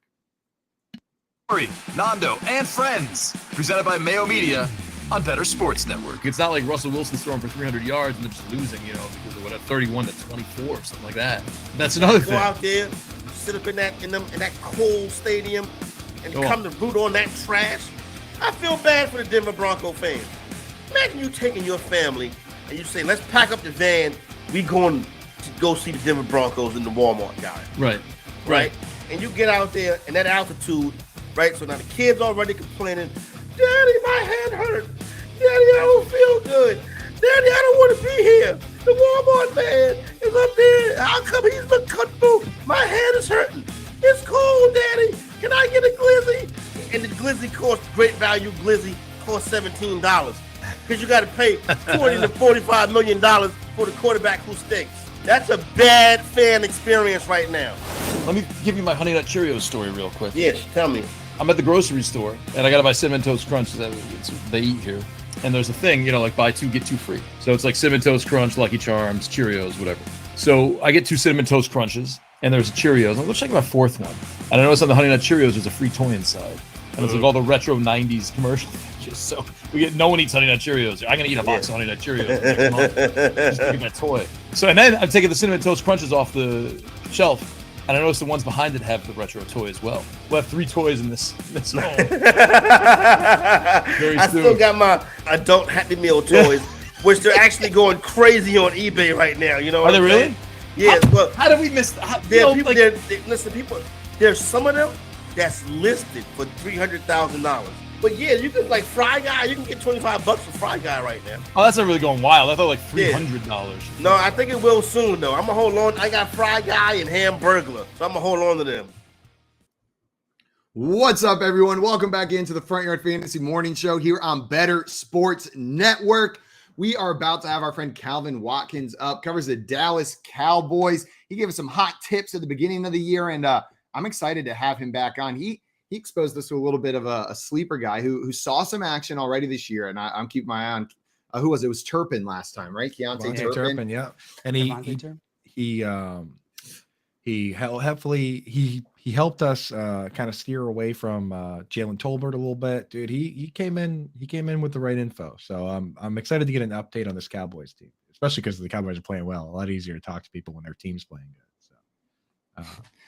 Also, Tommy down here saying every time he hears Olave's name, he sings a classic Italian song by Volare. I don't know how you say it. Tommy, I'm going to purposely not look that up so I don't have a Darian Gumbawale situation on my hands every time I hear Chris Olave. Gumbawale. We got to get Olave. We got to get Tommy. Why don't you call in and sing that song for us? Because I don't think any of us could do it justice. That would be beautiful if Tommy would call in and sing that for us. Also, Lucius in here was saying, I'm so glad you guys said that with his question that he asked, because I already did it, or because I just did it, already first place in that league. So this is awesome. Thanks, guys. The rich get richer, don't they? The rich get Travis Kelce. Get richer. Man, this is what Coop's talking about. Your league mate should have taken a peek over at your team. If you're sitting first overall, you've got a dominant team, and you're just moving Michael Pittman and your backup tight end to upgrade to Travis Kelce. They might have just created a monster, an absolute monster of a team. Hal wants to know, we'll have to ask Calvin about this when he comes on, but please tell me Gallup will produce wide receiver 2 numbers rest of season. Yeah, that goose egg did us dirty. I was expecting a Gallup game, but it did not happen. Coop, this is a question for you from Tyson. Start Goddard or Ingram this week? That's a tough one because they're both getting the targets. Goddard does not have that great a matchup. I believe he's playing the Steelers, and I think Ingram's playing the Broncos. If it's full PPR, I would start Ingram, but if it's half PPR, I'm starting Goddard because I think Goddard does have a better chance to score. That's the one thing holding Ingram back. Like, if you had one touchdown, he's a tight end 1. If you had another one, we're talking like tight end 6, 7. That's how it goes. But he has 0 touchdowns, and he has a few end zone targets, which puts him in the top 10 for end zone targets. Not a lot of guys get those, but you gotta catch them, dude. So for time being, that's how I'm lining those guys up. I think I agree with you here. Nicholas coming in with the super chat. I don't see a question attached to that, Nicholas, but thank you so much. And if you've got a question, let us know. Nicholas. We would be more than happy to answer My it. man. I was going through here, and I feel like we missed a portion of this Gibbs trade, the ETN for Swift trade that we did not even talk about yet. He said he wanted to know about would you take Dalvin Cook? ETN straight up for Dalvin Cook. Dalvin Cook was also offered to him. I'm taking Cook in that situation. Yeah. Cook already had his bye week too. Guys, here's Nicholas's question. We got it in here right now. He said Dynasty 12-man, half PPR, 0.2 PPR. I don't know why I said both of those. Start 10. Running backs are Jonathan Taylor, ETN, and Rashad White. Wide receivers are Justin Jefferson, Kupp, CeeDee Lamb, Pittman, Juju, and Pickens. Strong at quarterback and tight end. Do I need to trade for another running back? So sitting there with JT, ETN, and Rashad White. Would you be looking to move one of these wide receivers, maybe a CD, Pittman, or Juju to upgrade at running back, Coop? Absolutely, man. Even if you're in a league where you start 3 guys, which I believe this is, when he says start 10, we're talking QB, 2 running backs, 3 wide receivers, tight end. So he probably has 2 flexes actually, which kind of changes things for me. And he said 0.2 point per carry. 0.2 point per carry, right there. How many flexes you got, Nicholas? That changes my answer, I think. I don't know. Would you guys trade? Would you guys 3 flexes? I'm not trading. I'm sticking with what I have, man. I think that's the exact kind of format where you want to be loaded up on wide receivers, because even when running backs don't get hurt for the season, they generally miss a game. Like if you look at last year, there was only like 5 starting running backs that played the entire season. There was Jonathan Taylor and Najee Harris. They played all 17 games. Those were the 2 that really did. Zeke did, but he had a torn PCL. And then the other 2 starters were Chase Edmonds and Myles Gaskin and the guy for the absolute Mike Davis. Those are the only guys that played all 17 games. Guys I got sick of you trying to figure out Mike Davis. I was like, oh, dead zone. But so you want to have as many wide receivers as possible in that format. I think you did the right thing by drafting your team the way you did, and I would stick with it the way you have it. If one of your running backs get hurt and you don't have 2 running backs to start, then that's when you trade. And it'll be easy for you to trade because you go to your trade partner and say, hey, I need a running back. And then now you've opened the dialogue and they understand you, right? So as of right now, I'd stick with it. Yeah, I think I'm with you on that one. Hal wanted to know, do you drop Pitts in his bye week? Are you dropping Pitts in his bye week, Coop? Ask me that question in 6-7 weeks when he has his bye week. You know what I mean? Like, I can't tell you that. Why even ask that question now when his bye week is week 14? It's week 8. So they might think that they might be thinking it's a ghost this week. Pitts doesn't have a bye week until week 14, so you don't have to drop him now. I think I need to see, like, it's just crazy because Pitts has the 2nd highest target share of any tight end. How crazy is that? 24.6% is the 2nd highest target share of any tight end in the entire league. But when you throw 13 times, that doesn't matter. If that team actually ever brought in Desmond Ridder or actually threw a normal amount of times, then you would now all of a sudden have a guy who is getting 7, 8, 9 targets. If he gets 5 targets when they throw 13 times, just imagine how many targets he'd have if they threw 30 times. And 30 is not even that many. Guys, joining us right now on the show, we've got Calvin Watkins with us. Calvin Watkins covers the Dallas Cowboys for Dallas Morning News and Sports Day Cowboys. He's also the author of On the Clock, Behind the Scenes with the Dallas Cowboys at the NFL Draft. Calvin, thank you so much for joining us today, my man. I'm good. Thanks for having me. You guys all right? Yes, sir. Good to Yeah. see you again, my friend. Doing No, all right. it's been a couple of what's it been like 2 days since I last saw you guys. Feels like it, man. It's honestly, the season's flying by. Season 5, bro. Like, what the hell? It's week 8. When did that happen? I feel like I just blinked. But Calvin, we were talking. It was great talking with you before the season started, getting some of that inside scoop on some of these players. You already helped us out and the people listening, getting to know some of this. And we've got questions about these Cowboys. We're excited to talk about them. They're a fun team to watch. Cooper Rush coming in, leading them to a pretty decent start without Dak. But now Dak's back. And our first question that came in the chat right before you came on, Hal wanted to know, please tell me Gallup will produce wide receiver 2 numbers rest of season. I think a lot of people were disappointed last week. He put up that goose egg, wasn't very involved, but we know how talented he is. He's an unbelievably talented wide receiver. Is he going to be more involved going forward? Yeah, you hope so. I mean, it was like only the 3rd time in his career he didn't have a catch, and he had a drop in the game last week to the Lions. But they want to use Michael Gallup. The problem is the Cowboys have turned into this run-first operation, even under Dak Prescott.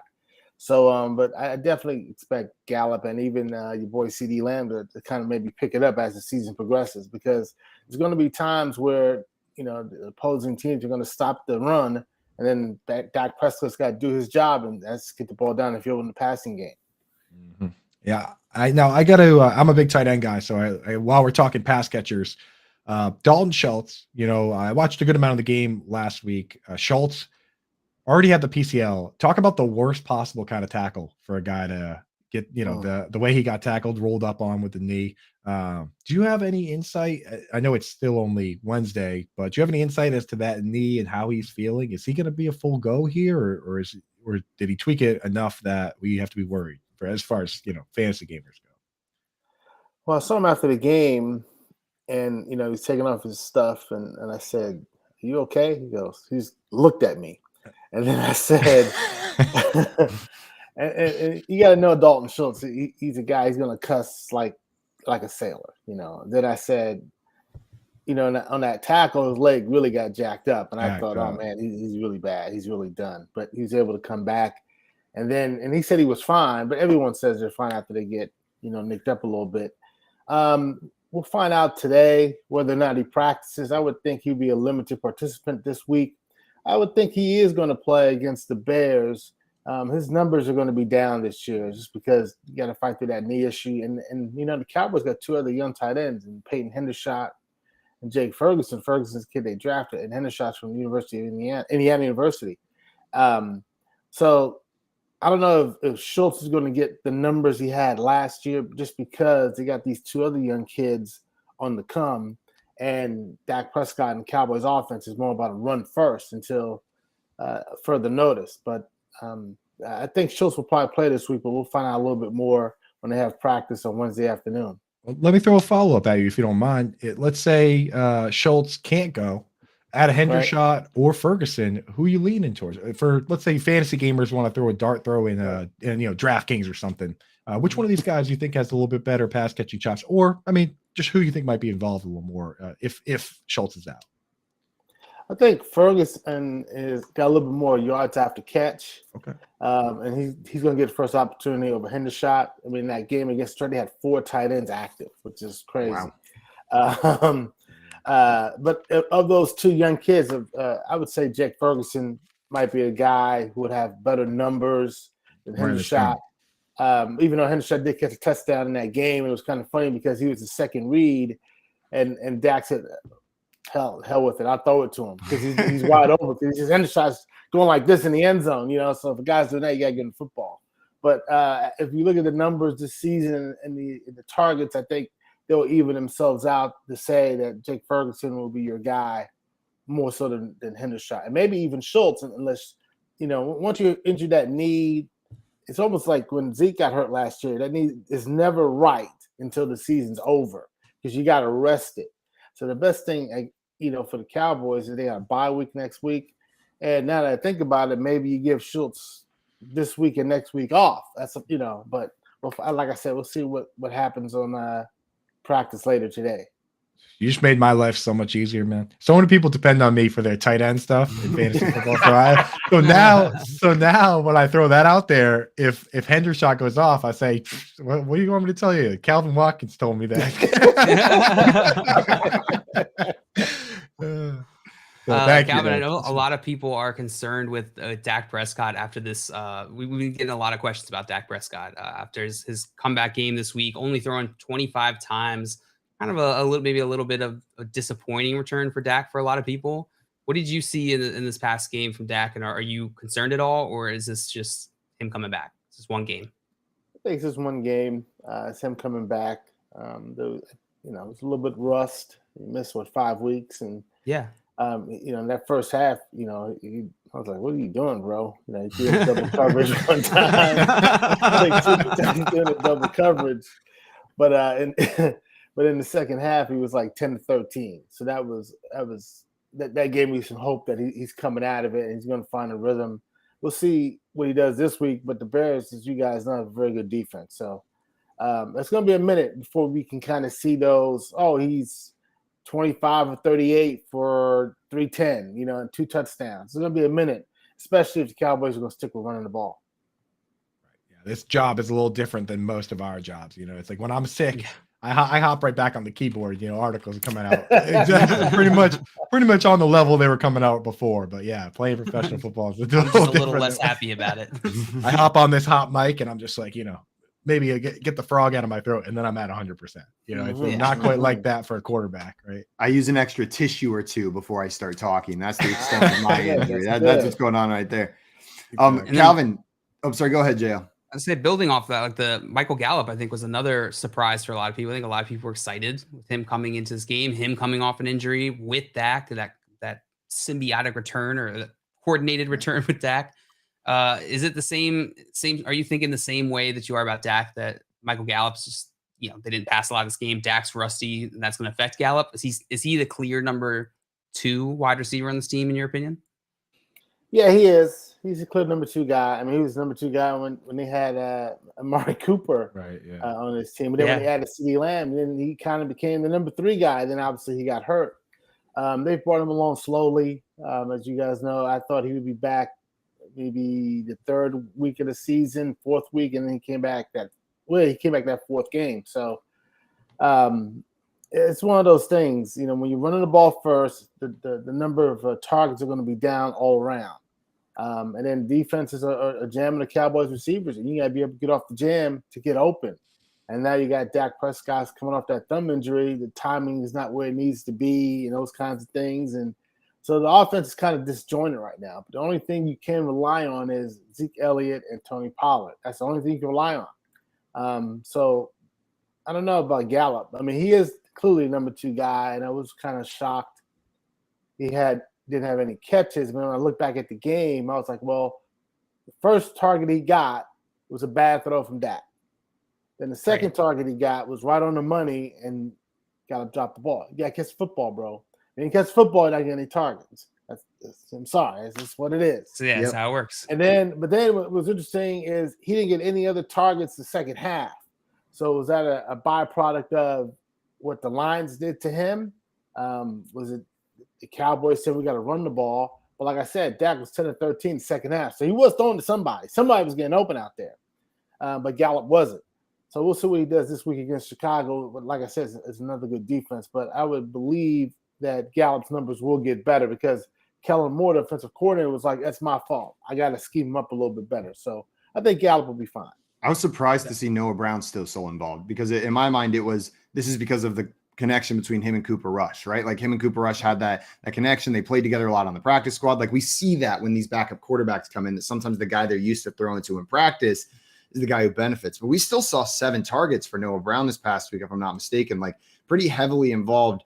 Is he going to maintain this role, or is this going to shrink as we go forward? Because it was more of the same, even with Dak back.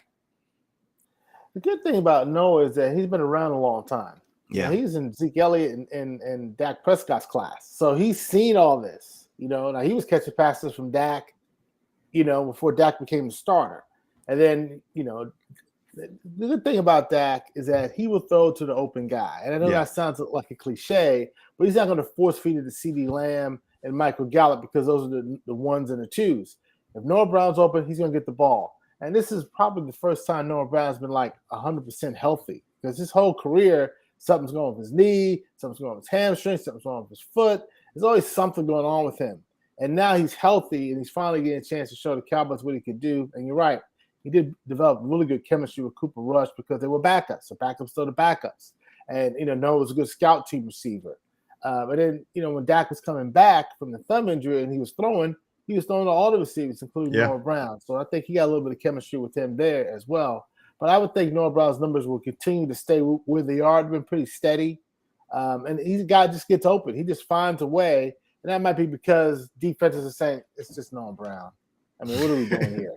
And Noah Brown's getting open. So it's a little bit of that going on too.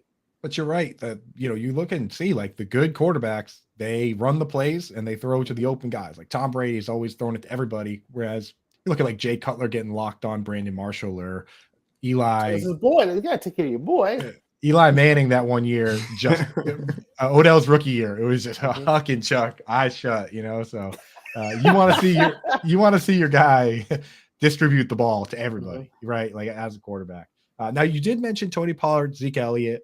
Obviously you see the chatter on Twitter, Pollard sucks, Zeke sucks, Pollard's awesome, Zeke's awesome across the board. We did see Pollard get some goal line carries this week, which he usually doesn't get. He didn't punch it in, but still interesting to see him get those looks. How do you feel about this RB situation? I know it's a divisive topic in the fantasy football world, but in the real life world, probably a little more simple, right? Yeah. In the real world per se, this is great for the Cowboys. Yeah. They got a power runner in Zeke Elliott. They got the off-speed pitch in Tony Pollard. There was that, I don't know, remember, there was this play 1st and 10 at the 1. Dak throws his pass, almost got picked off at the goal line, and it's Tony Pollard, and he gets 18 yards down the field. That's what you use Tony Pollard for. He's got that speed. He can catch, he can move around.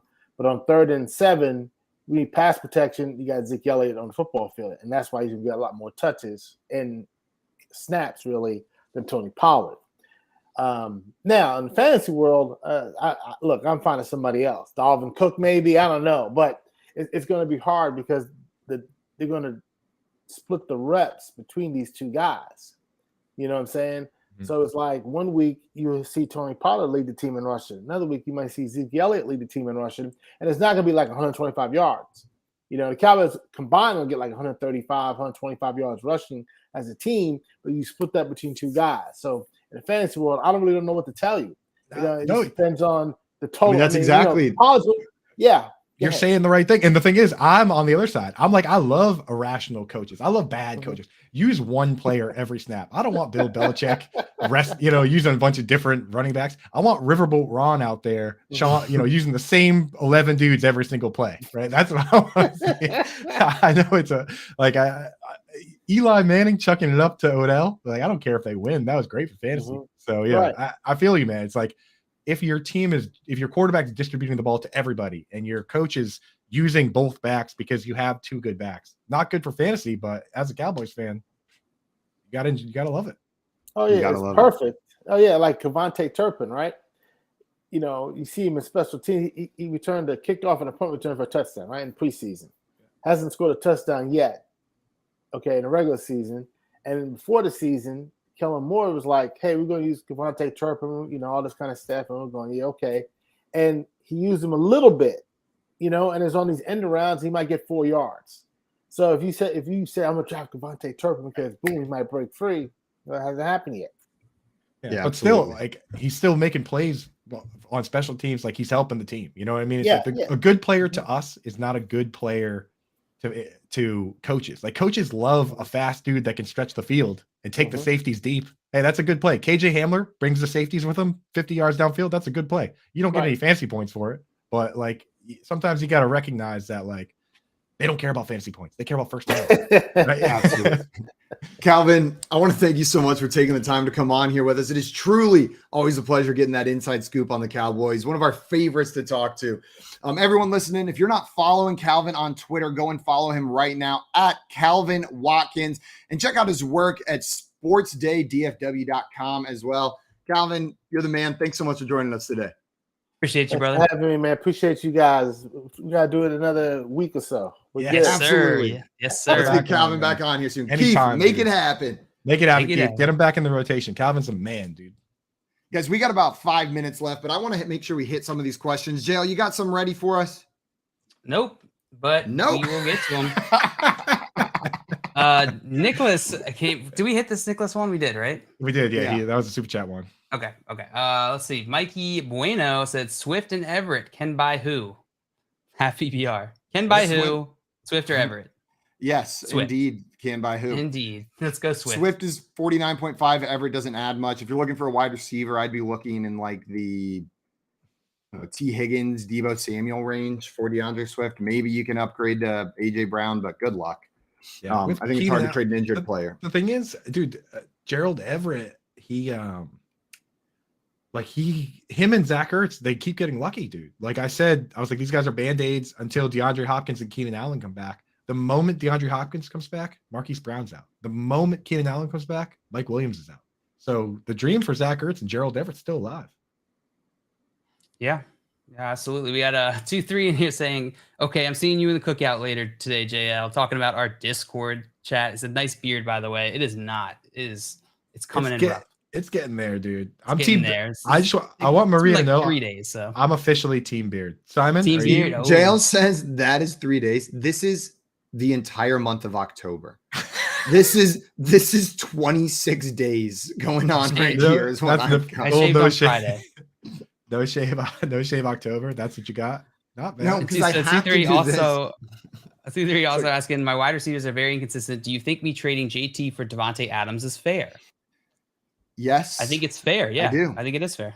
It's fair as it gets. The top of the chart, right? Top of Yeah, the chart. Yeah, you're at the hurts to top. trade so with JT, if but- that makes your team better, go for it for sure. It's terrifying.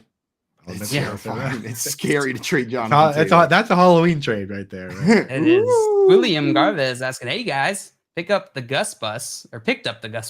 Waiting on news for my number 2 Swift. I also picked up the Browns backup tight end after the injury to Njoku.